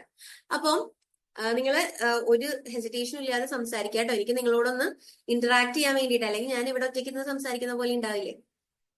ഫൈൻ. അപ്പൊ സ്പോണ്ടേനിയസ് ജനറേഷൻ തിയറിനെ എങ്ങനെയാ ഡിസ്പ്രൂവ് ചെയ്യാം? സ്പോണ്ടേനിയസിലല്ല ലൈഫ് എമേർജ് ചെയ്യാന്ന് പ്രൂവ് ചെയ്താൽ മതി. അപ്പൊ അതിന് വേണ്ടിയിട്ട് ആള് ചെയ്തതെന്ന് വെച്ച് കഴിഞ്ഞാൽ നിങ്ങൾക്ക് കാണാൻ പറ്റുമെന്ന് വിശ്വസിക്കുന്നു. ആൾ എന്ത് ചെയ്തു നോക്കിക്കേ. ഈ പറയുന്ന ഫ്ലാസ്കില് ഒരു പീസ് ഓഫ് ഫ്ലഷ് വെച്ചിട്ട് ഓപ്പൺ ആയിട്ട് കീപ്പ് ചെയ്തു. അതില് എന്തോന്നു ബീസ് വന്നു, മാഗറ്റ്സ് എന്നാണ് നമ്മളത് പറയാ കേട്ടോ. ലാർജ് ഓർഗാനിസംസ് അതില് എഗ് ചെയ്തു, അതിൽ ഒരു ലൈഫ് ഫോം ചെയ്യുന്നത് ആള് എക്സ്പീരിയൻസ് ചെയ്തു. ദെൻ അതേ സെയിം സെറ്റപ്പിനെ, ആ ഒരു എക്സ്പെരിമെന്റൽ സെറ്റപ്പിനെ ആള് സീൽ ചെയ്തിട്ട് കീപ്പ് ചെയ്തു. സീൽ ചെയ്ത് കീപ്പ് ചെയ്ത സമയത്തും ആള് ഈ പറയുന്ന ഗ്രോത്ത് അല്ലെങ്കിൽ ലൈഫിന്റെ സെല്ലുകളൊന്നും ഒബ്സർവ് ചെയ്തില്ല. എഗെയിൻ ഒരു ഗോസ് വെച്ചിട്ട് അല്ലെങ്കിൽ ഒരു പ്രോപ്പർ ഒരു ക്ലോത്ത് വെച്ചത് ടൈ ചെയ്തിട്ട് കംപ്ലീറ്റ്ലി അത് ഔട്ടർ എൻവയോൺമെന്റിൽ നിന്ന് സെപ്പറേറ്റ് ചെയ്ത് വെച്ചു. അപ്പോഴും എന്ത് പറ്റിയില്ല, ആ ഒരു ക്ലോത്തിന്റെ പൊക്കത്ത് ഈ പറയുന്ന പോലെ ഓർഗാനിസംസ് വരെയും മാഗറ്റ്സ് ഒബ്സർവ് ചെയ്യുകയൊക്കെ ചെയ്യുന്നുണ്ട്. പക്ഷെ അതിന്റെ ഉള്ളിൽ, അതായത് നമ്മളുടെ ഫ്ലഷ് പീസിന്റെ ഉള്ളില് ഒരു രീതിയിലുള്ള ലൈഫിൻ്റെതായിട്ടുള്ള അല്ലെങ്കിൽ സെല്ലുകൾ ഫോം ചെയ്തിട്ടുള്ള ഒരു രീതിയിലുള്ള എവിഡൻസും ഉണ്ടായിട്ടില്ല.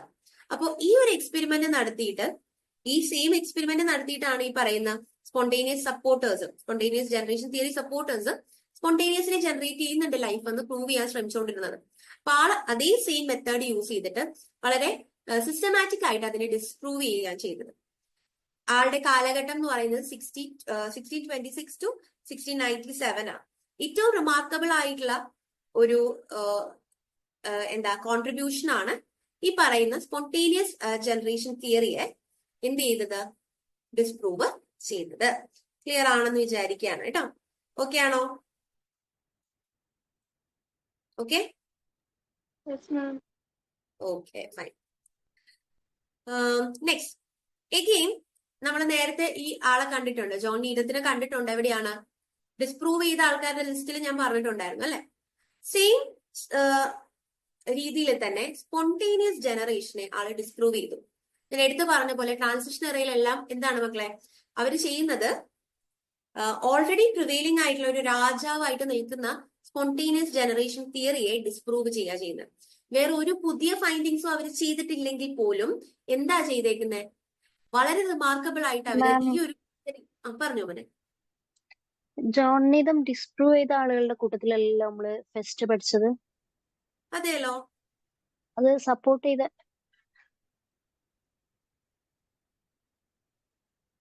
ഇത് ഒബ്സർവ് ചെയ്യാനായിട്ട് എടാ ഇതിൽ നിന്ന് എന്താണ് ബേസിക്കലി ഞാൻ പറയട്ടെ. ഹലോ, കേൾക്കാമോ? കേൾക്കാം. Transition era. ട്രാൻസിഷൻ എറയില് ജോൺ നീഡത്തിന്റെ ഇൻവോൾവ്മെന്റ് ആ പറയുന്നത്. ഇത് രണ്ടും ഡിസ്പ്രൂവ് ആൾക്കാരല്ല, ട്രാൻസിഷൻ എറയില് റിമാർക്കബിൾ ആയിട്ടുള്ള ചേഞ്ച് വരുത്തിയിട്ടുള്ള ആൾക്കാരാ.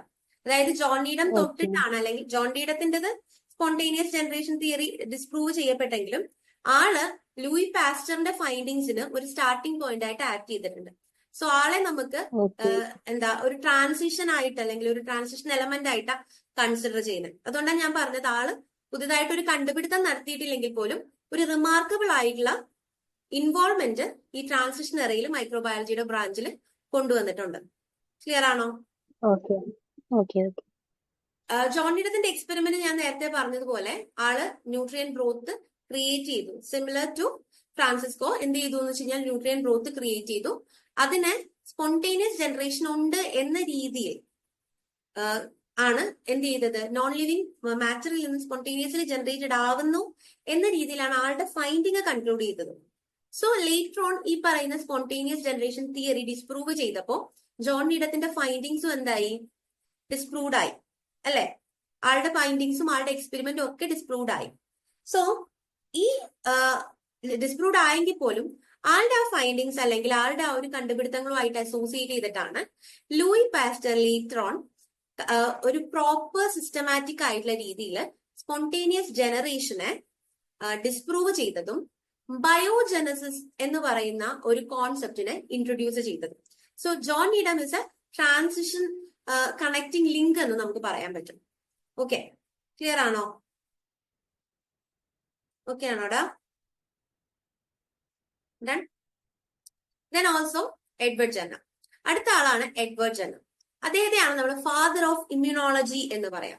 അപ്പൊ ഞാൻ തുടക്കത്തിൽ നമ്മൾ ഈ സ്കോപ്പ് എക്സ്പ്ലെയിൻ ചെയ്ത സമയത്ത് പറഞ്ഞിട്ടുണ്ടായിരുന്നു, ഇമ്മ്യൂണോളജി എന്ന് പറയുന്നത് ഇമ്മ്യൂണിറ്റിയെ പറ്റിയുള്ള സ്റ്റഡിയാണ്. അപ്പൊ ഇമ്മ്യൂണിറ്റി എന്ന് പറയുന്നത് ഒരു മൈക്രോ ഓർഗാനിസം, അതിപ്പോ ഏത് കൈൻഡ് ഓഫ് മൈക്രോ ഓർഗാനിസം ആണെങ്കിലും അത് ഒരു ഹോസ്റ്റിന്റെ ബോഡിയിൽ വർക്ക് ചെയ്യുന്നതും ആ ഹോസ്റ്റ് മൈക്രോ ഓർഗാനിസിന് എഗെയിൻസ്റ്റ് ആയിട്ട് വർക്ക് ചെയ്യുന്നതുമായിട്ടുള്ള മെക്കാനിസംസിനെ ഡീൽ ചെയ്യുന്ന ബ്രാഞ്ചാണ് ഇമ്മ്യൂണോളജി.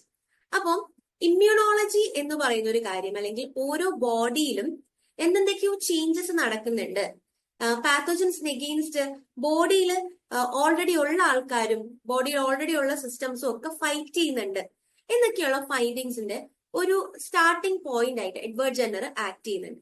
ബിക്കോസ് ആളാണ് നമുക്ക് വാക്സിൻ എന്ന് പറയുന്ന ഒരു കംപ്ലീറ്റ്ലി ന്യൂ ഒരു കോൺസെപ്റ്റ് ഇൻട്രൊഡ്യൂസ് ചെയ്തത്. എങ്ങനെയാന്ന് വെച്ച് കഴിഞ്ഞാല് എഡ്വേർഡ് ജെന്നർ എഗെയിൻ പറഞ്ഞതുപോലെ തന്നെ കൂടുതലും ഈ പറയുന്ന എക്സ്പെരിമെന്റ്സ് കണ്ടക്ട് ചെയ്തുകൊണ്ട് വരികയാണ്. അപ്പം പുള്ളി ഒബ്സർവ് ചെയ്യുന്ന പല കാര്യങ്ങളും, ഇപ്പൊ നമ്മള് ഒരു എക്സാമ്പിൾ പറയുകയാണെങ്കിൽ ഉണ്ടല്ലോ, ഗ്രിഗർ ജൊഹാൻ മെൻഡലിന്റെ കേസ്, ബോട്ടണിയാണ് കുറച്ചുകൂടെ. ഗ്രിഗർ ജൊഹാൻ മെൻഡലിന്റെ ഫൈൻഡിങ്സിന്റെ കാര്യം പറയുന്നത്, ഇപ്പൊ റാൻഡം ആയിട്ട് അവരുടെ സറൗണ്ടിങ്സിൽ നിന്ന് ഒബ്സർവ് ചെയ്യുന്ന കാര്യങ്ങളിൽ നിന്നാണ് പുതിയ ഫൈൻഡിങ്സ് ഉണ്ടായി വരുന്നത്. അപ്പം എഡ്വേർഡ് ജെന്നറിന്റെ ഈ ഒരു വാക്സിൻ എന്ന് പറയുന്ന കോൺസെപ്റ്റും ഇതുപോലെ തന്നെയാണ്. പുള്ളി കാണുന്ന ഒരു കാര്യം ഞാനിപ്പോ നിങ്ങൾക്ക് ഡെമോൺസ്ട്രേറ്റ് ചെയ്ത് വെച്ചിട്ടുണ്ട് സിമ്പിൾ ആയിട്ട്. കൗപോക്സ് എന്ന് പറഞ്ഞൊരു അസുഖം, കൗപോക്സ് നിലവിലുണ്ടായിരുന്ന സമയത്ത് ഈ പറയുന്ന ആനിമൽസിന് വരുന്ന ഒരു അസുഖമാണ് കൗപോക്സ് എന്ന് പറയുന്നത്. പുള്ളി കുറെ എക്സ്പെരിമെന്റ് ഒരു സീക്വൻഷ്യൽ ആയിട്ടാണ് നടത്തിയിരിക്കുന്നത്. നോക്കിക്കോളൂ, പിക്ചർ നിങ്ങൾക്ക് കാണാമല്ലോ, ഓക്കെ അല്ലേ? അപ്പൊ ഒരു മിൽക്ക് മെയ്ഡ്, അതായത് ഒരു പശുവും അതിന്റെ കറവയൊക്കെ ആയിട്ട് ബന്ധപ്പെട്ട് നടക്കുന്ന ഒരു സ്ത്രീയില് കൗപോക്സ് ഇൻഫെക്റ്റഡ് ആവുക. കൗപോക്സ് ഇൻഫെക്റ്റഡ് ആവുമ്പോൾ അവരുടെ കൗപോക്സ് ബ്ലിസ്റ്റേഴ്സിൽ നിന്നുള്ള കണക്ട് ചെയ്തിട്ടുള്ള സെറം എടുത്തിട്ട് ഒരു ബോയില് ഇനോക്കുലേറ്റ് ചെയ്യണം. മൈക്രോ ഓർഗാനിസംസിനെ ഇൻട്രൊഡ്യൂസ് ചെയ്യുന്നതിന് നമ്മൾ ഇനോക്കുലേറ്റ് ചെയ്യാന്ന് പറയും. അപ്പോൾ ഒരു ബോയിൽ ഇനോക്കുലേറ്റ് ചെയ്യാം. ആ ബോയിൽ മൈൽഡ് ആയിട്ടുള്ള കൗപോക്സിന്റേതായിട്ടുള്ള സിംറ്റംസ് ഒബ്സർവ് ചെയ്യാം. സിമിലർലി സ്മോൾ പോക്സ് ആ സമയത്ത് വളരെയധികം ബുദ്ധിമുട്ടുണ്ടായിരുന്ന ഒരു കണ്ടീഷനാണ് small pox. Small pox affected ആയിട്ടുള്ള വേറൊരു ഇൻഡിവിജ്വലിൽ നിന്ന് സ്മോൾ പോക്സിന്റെ സ്വാബ് കണക്ട് ചെയ്തിട്ട് ഈ സെയിം കുട്ടികൾ, അതായത് കൗപോക്സ് ഇനോക്കുലേറ്റ് ചെയ്ത അതേ ബോയിൽ തന്നെ എന്ത് ചെയ്യുന്നുണ്ട്, സ്മോൾ പോക്സിന്റെ ഈ പറയുന്ന ബ്ലിസ്റ്റേഴ്സിൽ നിന്ന് എടുത്തുന്ന സെറവും ഇനോക്കുലേറ്റ് ചെയ്യുന്നുണ്ട്. പക്ഷെ സർപ്രൈസിംഗ്ലി പുള്ളി കണ്ടുപിടിച്ചൊരു കാര്യം എന്ന് പറഞ്ഞാല് ഈവൻ നമ്മള് പേർപ്പസ്ഫുള്ളി സ്മോൾ പോക്സിന്റെ വൈറസ് അല്ലെങ്കിൽ ആ ഒരു സെറം പർപ്പസ്ഫുള്ളി ഇൻട്രൊഡ്യൂസ് ചെയ്തിട്ട് പോലും ആ ഒരു ബോയ്ക്ക് സ്മോൾ പോക്സ് എഫക്റ്റഡ് ആയില്ല എന്നുള്ളതാണ്.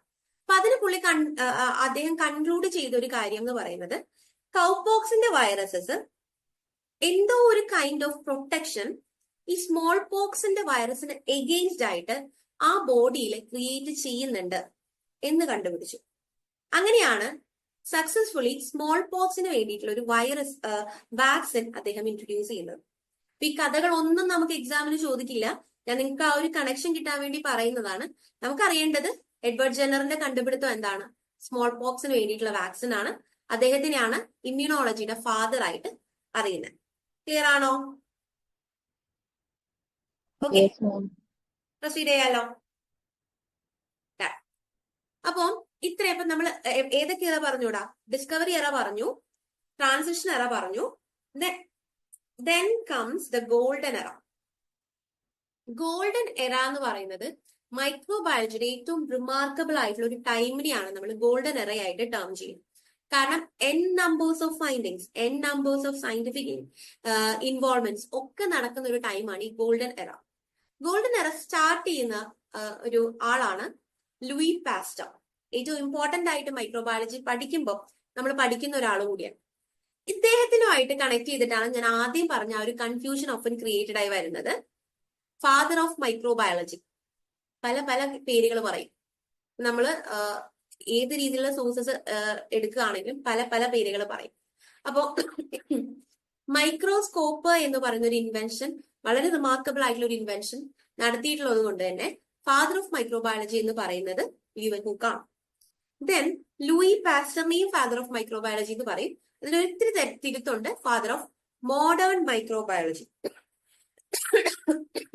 സോറി കേട്ടോ, മോഡേൺ മൈക്രോബയോളജി ഫാദർ ആണ്, മൈക്രോബയോളജിയുടെ ഫാദർ ആയിട്ടാണ് ആരറിയുന്നത്, ലൂയി പാസ്റ്റർ അറിയുന്നത്. ഓക്കെ, അദ്ദേഹം കുറേ അധികം ഫൈൻഡിങ്സ് ആൻഡ് കുറേ അധികം കോൺട്രിബ്യൂഷൻസ് മൈക്രോബയോളജിക്ക് തന്നിട്ടുണ്ട്. അത്രത്തോളം റിമാർക്കബിൾ ആയിട്ടുള്ള ഒരു ഇൻഡിവിജ്വൽ ആണ് ലൂയി പാസ്റ്റർ എന്ന് പറയുന്നത്. ഫസ്റ്റ് എന്ന് പറയുന്നത് ജേം തിയറി ഓഫ് ഡിസീസ്. ഞാൻ നേരത്തെ പറഞ്ഞില്ലേ ബയോജനസിസ് എന്ന് പറയുന്ന ഒരു കണ്ടീഷൻ അല്ലെങ്കിൽ ആ ഒരു കോൺസെപ്റ്റ് ഇൻട്രൊഡ്യൂസ് ചെയ്തു. ജേം തിയറി ഓഫ് ഡിസീസ് എന്താണ് ഈ germ theory of disease? Germ theory of disease എന്ന് പറഞ്ഞാല് ഒരു ഡിസീസ് കണ്ടീഷൻ, അതായത് ബോഡിയുടെ നോർമൽ ആയിട്ടുള്ള ഈസിൽ നിന്നുള്ള ഒരു വേരിയേഷൻ, അതാണല്ലോ ഡിസീസ്. അപ്പൊ ഒരു ഡിസീസ് കണ്ടീഷൻ ക്രിയേറ്റ് ചെയ്യുന്നത് ഒഫൻ ഒരു മൈക്രോ ഓർഗാനിസം ആണെന്നും ആ മൈക്രോ ഓർഗാനിസംസ് ഉണ്ടാക്കുന്ന ഡിസീസസിന്റെ ആ ഒരു മാനിഫെസ്റ്റേഷൻസ് എന്ത് ചെയ്തു, ഡെമോൺസ്ട്രേറ്റ് ചെയ്ത് തരികയും ചെയ്തു. ക്ലിയർ ആണോ? അപ്പൊ germ theory of disease Louis പാസ്റ്ററിന്റെ ഏറ്റവും റിമാർക്കബിൾ ആയിട്ടുള്ള ഒരു കോൺട്രിബ്യൂഷൻ ആണ്. ദെൻ വാക്സിനേഷൻസ് എന്ന് പറഞ്ഞാൽ ഇമ്മ്യൂണോളജി ആയിട്ട് റിലേറ്റ് ചെയ്ത് ആരാണ്, ജെന്നറിന്റെ ഫൈൻഡിങ്ങിലാണ് ഫസ്റ്റ് സ്മോൾ പോക്സ് വാക്സിൻ വരുന്നത്. നമ്മളുടെ ലൂയി പാസ്റ്ററിന്റെ അക്കൗണ്ടിലുള്ളത് ആൻത്രാക്സിന്റെയും റാബിസിന്റെയും വാക്സിൻ ആണ്. ക്ലിയർ അല്ലേ? ആൻത്രാക്സ് ഒരു ബാക്ടീരിയൽ ഇൻഫെക്ഷൻ ആണ്. റാബിസ് എന്താണ്? റാബിസ് ഏത് കൈൻഡ് ഓഫ് ഒരു ഡിസീസ് ആണ്? വൈറസ് ആണോ, ബാക്ടീരിയ ആണോ, ഫംഗസ് ആണോ? ആരുമില്ല.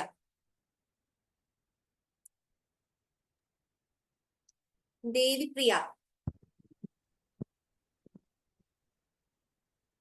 ഉണ്ട് അവിടെ? ഉണ്ട്. ഓക്കെ, മോനെ എങ്ങനത്തെ കൈൻഡ് ഓഫ് ഒരു ഡിസീസ് ആണ് റാബിസ്? ആരാ കോസ് ചെയ്യുന്നത്? വൈറസ് ആണോ? വൈറസ് ആണോ? ആണ്. ആണോ? അറിയില്ല മിസ്. വൈറസ് ആണ്. വൈറസ് ആണ്. ആരാണത്? വൈറസ് ആണ്. എല്ലാവർക്കും അറിയാം വൈറസ് ആണ്. Okay fine. പെട്ടെന്ന് പറഞ്ഞു പോയതുകൊണ്ട് ആരുടെയും പേരൊന്നും കണ്ടില്ല കേട്ടോ. ഫൈൻ. ഓക്കെ. അപ്പൊ ആന്ത്രാക്സ് എന്ന് പറഞ്ഞത് ഒരു ബാക്ടീരിയൽ ഡിസീസ് ആണ് ആൻഡ് റാബിസ് ഒരു വൈറൽ ഡിസീസ് ആണ്. അപ്പൊ രണ്ടിന്റെയും വാക്സിനേഷൻ എന്ന് പറയുന്നത് വാക്സിൻസ് കണ്ടുപിടിച്ചിട്ടുള്ള ആ ഒരു ശ്രേഷ്ഠത ചെയ്തിട്ടുള്ളത് ലൂയി പാസ്റ്റർ ആണ്. ഓക്കെ. ദെൻ പാസ്ചറൈസേഷൻ ആളുടെ പേരിൽ നിന്ന് തന്നെ കണക്ട് ചെയ്തിട്ടാണ് പാസ്ചറൈസേഷൻ. നമുക്ക് എല്ലാവർക്കും അറിയാം, വളരെ ഫെമിലിയർ ആണ്. നൗ ഡേയ്സ് കൂടി നമ്മൾ വളരെ കമേഴ്ഷ്യലി യൂസ് ചെയ്യുന്ന ഒരു ടെക്നിക്ക് കൂടിയാണ് പാസ്ചറൈസേഷൻ. മിൽക്ക് പാസ്ചറൈസ് ചെയ്യും, വൈൻ, ബിയർ പോലുള്ള കാര്യങ്ങളൊക്കെ പാസ്ചറൈസ് ചെയ്യാറുണ്ട് പൊതുവെ. അതായത് ഒരു സർട്ടൻ ഡിഗ്രിയിലേക്ക് ഹീറ്റ് ചെയ്തിട്ട് ദെൻ കൂൾ ചെയ്തിട്ട് എടുക്കുന്ന ഒരു സ്ലോ പ്രോസസ് ആണ് പാസ്ചറൈസേഷൻ എന്ന് പറയുന്നത്. എല്ലാവരും അതുമായിട്ട് ഫെമിലിയർ ആയിരിക്കും എന്ന് വിചാരിക്കുകയാണ് കേട്ടോ. ക്ലിയർ അല്ലേ എല്ലാവർക്കും പാസ്ചറൈസേഷൻ? അപ്പം ലൂയി പാസ്റ്ററിന്റെ അക്കൗണ്ടിലുള്ള കോൺട്രിബ്യൂഷൻസ് എന്ന് പറയുന്നത് germ theory of disease, vaccines for anthrax and rabies and pasteurisation method. Okay.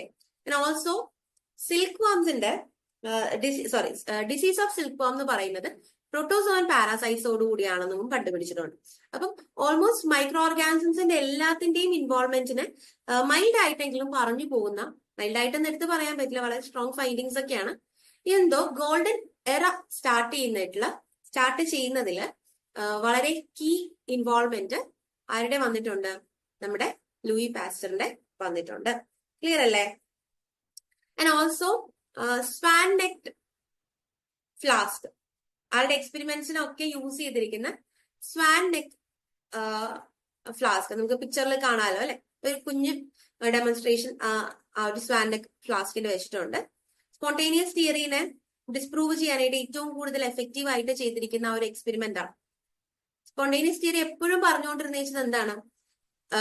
ഒരു ബ്രോത്ത് അല്ലെങ്കിൽ ഒരു മീഡിയം കീപ്പ് ചെയ്ത് കഴിഞ്ഞാൽ ഈവൻ ദോ നമ്മളത് കവർ ചെയ്താലും അതിന്റെ ഉള്ളിൽ സെല്ലുകൾ ഉണ്ടാവുന്നുണ്ട്, ലൈഫ് ഉണ്ടാവുന്നുണ്ട്. അപ്പൊ ആളെന്ത് ചെയ്തു എന്ന് വെച്ച് കഴിഞ്ഞാൽ പ്രോപ്പർലി അതിനെ സ്റ്റെറിലൈസ് ചെയ്തു. ദെൻ ബ്രോത്തിനെ മൈക്രോ ഓർഗാനിസംസ്, ഓൾറെഡി പ്രസന്റ് ആയിട്ടുള്ള മൈക്രോ ഓർഗാനിസം ഫ്രീ ആക്കി. സ്റ്റെറിലൈസേഷൻ ഒക്കെ ഈ ഒരു പോയിന്റിലേക്കാണ് സ്റ്റെറിലൈസേഷന്റെ ഒക്കെ ഒരു സ്റ്റാർട്ടിംഗ് എന്നൊക്കെ പറയുന്നത്.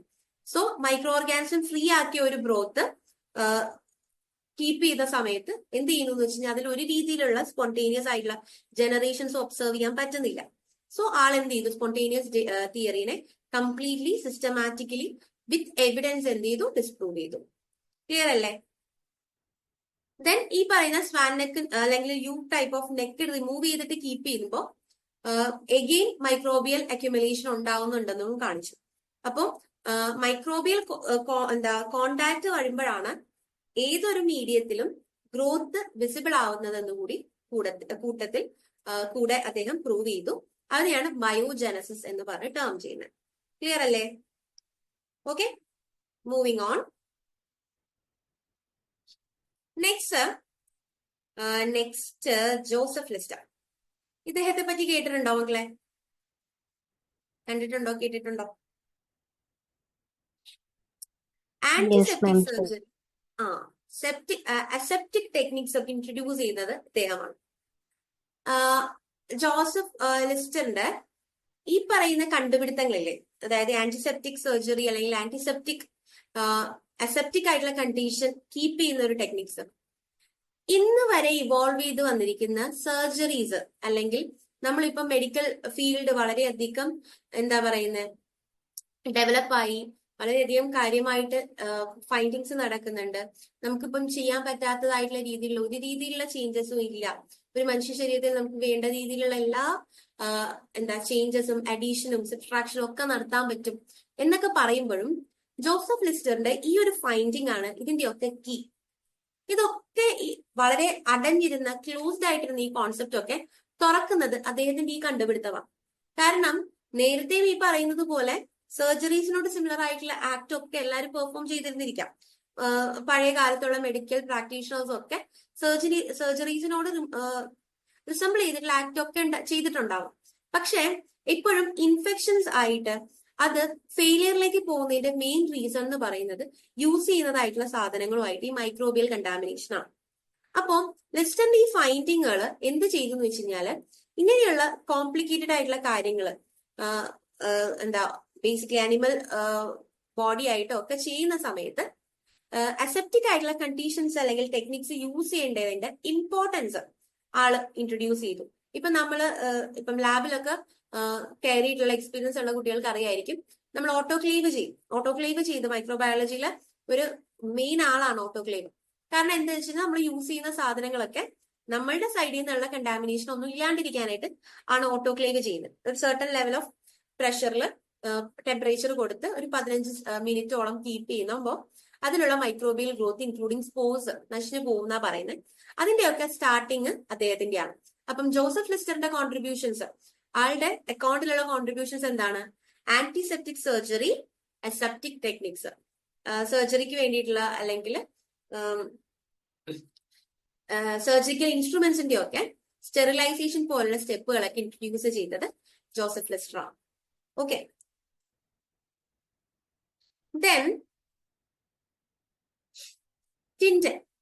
പാസ്റ്ററിനെ പറഞ്ഞതുപോലെ തന്നെ വളരെ റിമാർക്കബിൾ ആയിട്ട് എടുത്തു പറയേണ്ട ഒരാളാണ്. നമ്മൾ പാസ്റ്ററൈസേഷൻ എടുത്ത് പഠിക്കുന്നത് പോലെ തന്നെ പഠിക്കേണ്ട ഒരു കാര്യവും കൂടിയാണ് ടിൻചലൈസേഷൻ. ടിൻചലൈസേഷന്റെ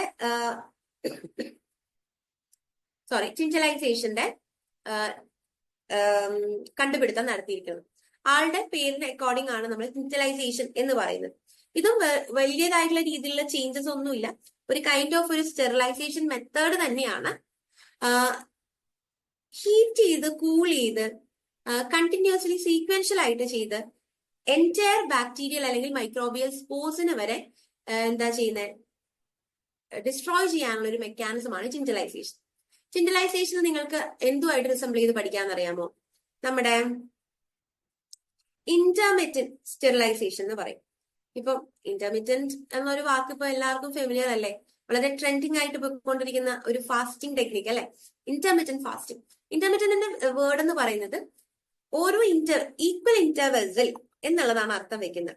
ഈക്വൽ ഇന്റർവെൽസിലുള്ള ആക്ടുകൾ, അതിനൊക്കെ ഇന്റർമിറ്റന്റ് ആക്ടുകൾ എന്ന് നമുക്ക് പറയാം.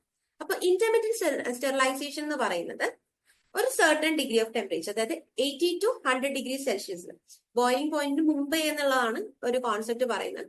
80 to 100 ഡിഗ്രി സെൽഷ്യസിൽ 30 മിനിറ്റോളം ഒരു ബ്രോത്ത് അല്ലെങ്കിൽ എന്താണോ നമ്മൾ സ്റ്റെറിലൈസ് ചെയ്യാൻ ഉദ്ദേശിക്കുന്നത് അതിനെ ആ ഒരു കണ്ടീഷനിൽ കീപ്പ് ചെയ്യാം. ഓക്കെ, ദെൻ ഇത് തന്നെ ഒരു 3 ദിവസം സക്സസീവ്ലി 3 days റിപ്പീറ്റ് ചെയ്യാം. ഇങ്ങനെ റിപ്പീറ്റ് ചെയ്യുന്നത് വഴി ആ ഒരു മാറ്റർ അല്ലെങ്കിൽ ആ ഒരു മീഡിയം എൻറ്റയർലി ബാക്ടീരിയ ഫ്രീ ആവും, ഈവൻ ബാക്ടീരിയ സ്പോർസ് ഡിസ്ട്രോയിഡ് ആവും എന്നൊക്കെയാണ് കണ്ടുപിടിച്ചത്. അപ്പം ടിൻഡലിന്റെ ഫൈൻഡിങ്സ് എന്തൊക്കെയാണ്? ടിൻചലൈസേഷൻ എന്ന് പറയുന്നത് ഒരു സ്റ്റെറിലൈസേഷൻ മെത്തേഡാണ്. അതിനെ നമുക്ക് ഫ്രാക്ഷണൽ സ്റ്റെറിലൈസേഷൻ എന്നോ അല്ലെങ്കിൽ ഇന്റർമിറ്റന്റ് സ്റ്റെറിലൈസേഷനോ ഒക്കെ പറയാൻ പറ്റും. പിന്നെ കൂടുതലും സ്പോർസിനെ, ബാക്ടീരിയൽ സ്പോർസിനെയും ഡിസ്ട്രോയ് ചെയ്യാനായിട്ടും കംപ്ലീറ്റ്ലി ബാക്ടീരിയ ഫ്രീ ആക്കാനും വേണ്ടിയിട്ടാണ് നമ്മൾ ഈ പറയുന്ന ടിൻചലൈസേഷൻ മെത്തേഡ് യൂസ് ചെയ്യുന്നത്. ക്ലിയർ ആണോ? ഓക്കെ ആണോ? ഓക്കെ. ഇതിന്റെ കൂടെ പുള്ളിയുടെ അക്കൗണ്ടിൽ ഒരു കാര്യവും കൂടിയുണ്ട്. ഈവൻ ഇങ്ങനെയുള്ള കാര്യങ്ങൾ ചെയ്യുന്ന സമയത്ത് ഈ പറയുന്ന ടെമ്പറേച്ചറിൽ റെസിസ്റ്റഡ് ആയിട്ടുള്ള ബാക്ടീരിയാസും പ്രസന്റ് ആണ് എന്നുകൂടിയുള്ള ഫൈൻഡിങ് അദ്ദേഹത്തിന്റെ തന്നെയാണ്. കാരണം ഈവൻ ഇങ്ങനെ ചെയ്താലും ഡിസ്ട്രോയിഡ് ആകാത്ത ഹീറ്റ് റെസിസ്റ്റന്റ് ആയിട്ടുള്ള ബാക്ടീരിയാസും പ്രസന്റ് ആണ്, അല്ലെങ്കിൽ മൈക്രോ ഓർഗാനിസംസും പ്രസന്റ് ആണെന്ന് കൂടി അദ്ദേഹം അലോങ് വിത്ത് ടിൻചലൈസേഷൻ കണ്ടുപിടിച്ചിട്ടുണ്ട്. ക്ലിയർ അല്ലേ? ഓക്കെ, നെക്സ്റ്റ് വൺ നമ്മുടെ ഒരു ലേഡി ഫേസ്, വുമൺ പവർ. ഇത്ര നേരം നമ്മൾ ഈ ആൾക്കാരെ ഒക്കെ കണ്ടുവന്നിട്ടും ഒരു സ്ത്രീയെ കണ്ടില്ല. അതിനുള്ള ഒരു ആശ്വാസമാണ് ഇവിടെ വന്നിരിക്കുന്നത്. അഗാർ, മൈക്രോബയോളജി പെർഫോം ചെയ്യുന്ന ആൾക്കാർക്ക് അറിയാം. അഗാർ എന്ന് പറയുന്നത് മൈക്രോബ്സിനെ ഗ്രോ ചെയ്യാനായിട്ട് നമ്മൾ യൂസ് ചെയ്യുന്ന ബേസിക് മീഡിയം ആണ്. പല രീതിയിലുള്ള അഗാർ ഉണ്ട്. Agar basically gel like consistency ഉള്ള, നമ്മൾ ഈ പിക്ചറിൽ കൊടുത്തിരിക്കുന്ന കൈൻഡ് ഓഫ് ഒരു സബ്സ്റ്റൻസ് ആണ്. ഇതിൽ നമുക്ക് എന്ത് ചെയ്യാൻ പറ്റുമെന്ന് വെച്ച് കഴിഞ്ഞാൽ മൈക്രോബ്സിനെ ഗ്രോ ചെയ്യാൻ പറ്റും. അപ്പൊ ഈ ഒരു ഫൈൻഡിങ് അല്ലെങ്കിൽ അഗാർ എന്ന് പറയുന്ന ഒരു കൾച്ചറൽ മീഡിയം ഇൻട്രൊഡ്യൂസ് ചെയ്തതാണ് നമ്മുടെ ഹെസിൽ. മെയിൻ ആയിട്ട് നമ്മളുടെ ഈ ഒരു സ്ത്രീ ശക്തിയുടെ ഒരു ഫാക്ട് എന്ന് വെച്ച് കഴിഞ്ഞാൽ ആള് കോച്ചിന്റെ അസിസ്റ്റന്റ് ആണ്. ആര് ഈ കോച്ച്? കേട്ടിട്ടുണ്ടോ കോച്ച്? Robert coach. അത് തന്നെ. കോച്ച് പോസ്റ്റേറ്റ്സ് ഒക്കെ നമ്മൾ പഠിക്കാറുണ്ട്. അപ്പം അദ്ദേഹത്തിന്റെ വൺ ഓഫ് ദി അസിസ്റ്റന്റ് ആണ്. ഇദ്ദേഹത്തിന്റെയാണ് അല്ലെങ്കിൽ എന്താ ഫൈൻഡിങ് അഗാർ. അതുവരെ എന്തായിരിക്കും യൂസ് ചെയ്തിട്ടുണ്ടാവുക? അതുവരെയും ഇതിനു മുമ്പും ഫൈൻഡിങ്സ് നടന്നിട്ടുണ്ടല്ലോ. ഓരോ എന്താ വൈറസസിനെ ഒക്കെ നമ്മൾ എന്തെങ്കിലും പറഞ്ഞോടാ? ജലറ്റിൻ ആണോ സാധാരണ മുന്നേ യൂസ്? അതെ, ജലാറ്റിൻ ആണ് യൂസ് ചെയ്തിരുന്നത് വെച്ചാൽ നിങ്ങൾക്ക് അറിയായിരിക്കും. ജെൽ ലൈക്ക് കൺസിസ്റ്റൻസി കീപ്പ് ചെയ്തിട്ട് ജലാറ്റിൻ ആണ് യൂസ് ചെയ്തിരുന്നത് വെച്ചത്. അതിലും വേ മോർ ബെറ്റർ ആയിട്ട് നമുക്ക് യൂസ് ചെയ്യാൻ പറ്റുന്ന ഒരു മീഡിയം ആയിട്ടും കുറെ കൂടെ കൺവീനിയന്റ് ആയിട്ടും കുറെ കൂടെ ആക്യുറേറ്റ് ആയിട്ടും ഇപ്പോഴും ടിൽ ഡേറ്റ് എപ്പോഴാണോ ഫൈൻഡിങ്സ് നോക്കുക 1980s ആള് ഫൈൻഡിങ്സ്.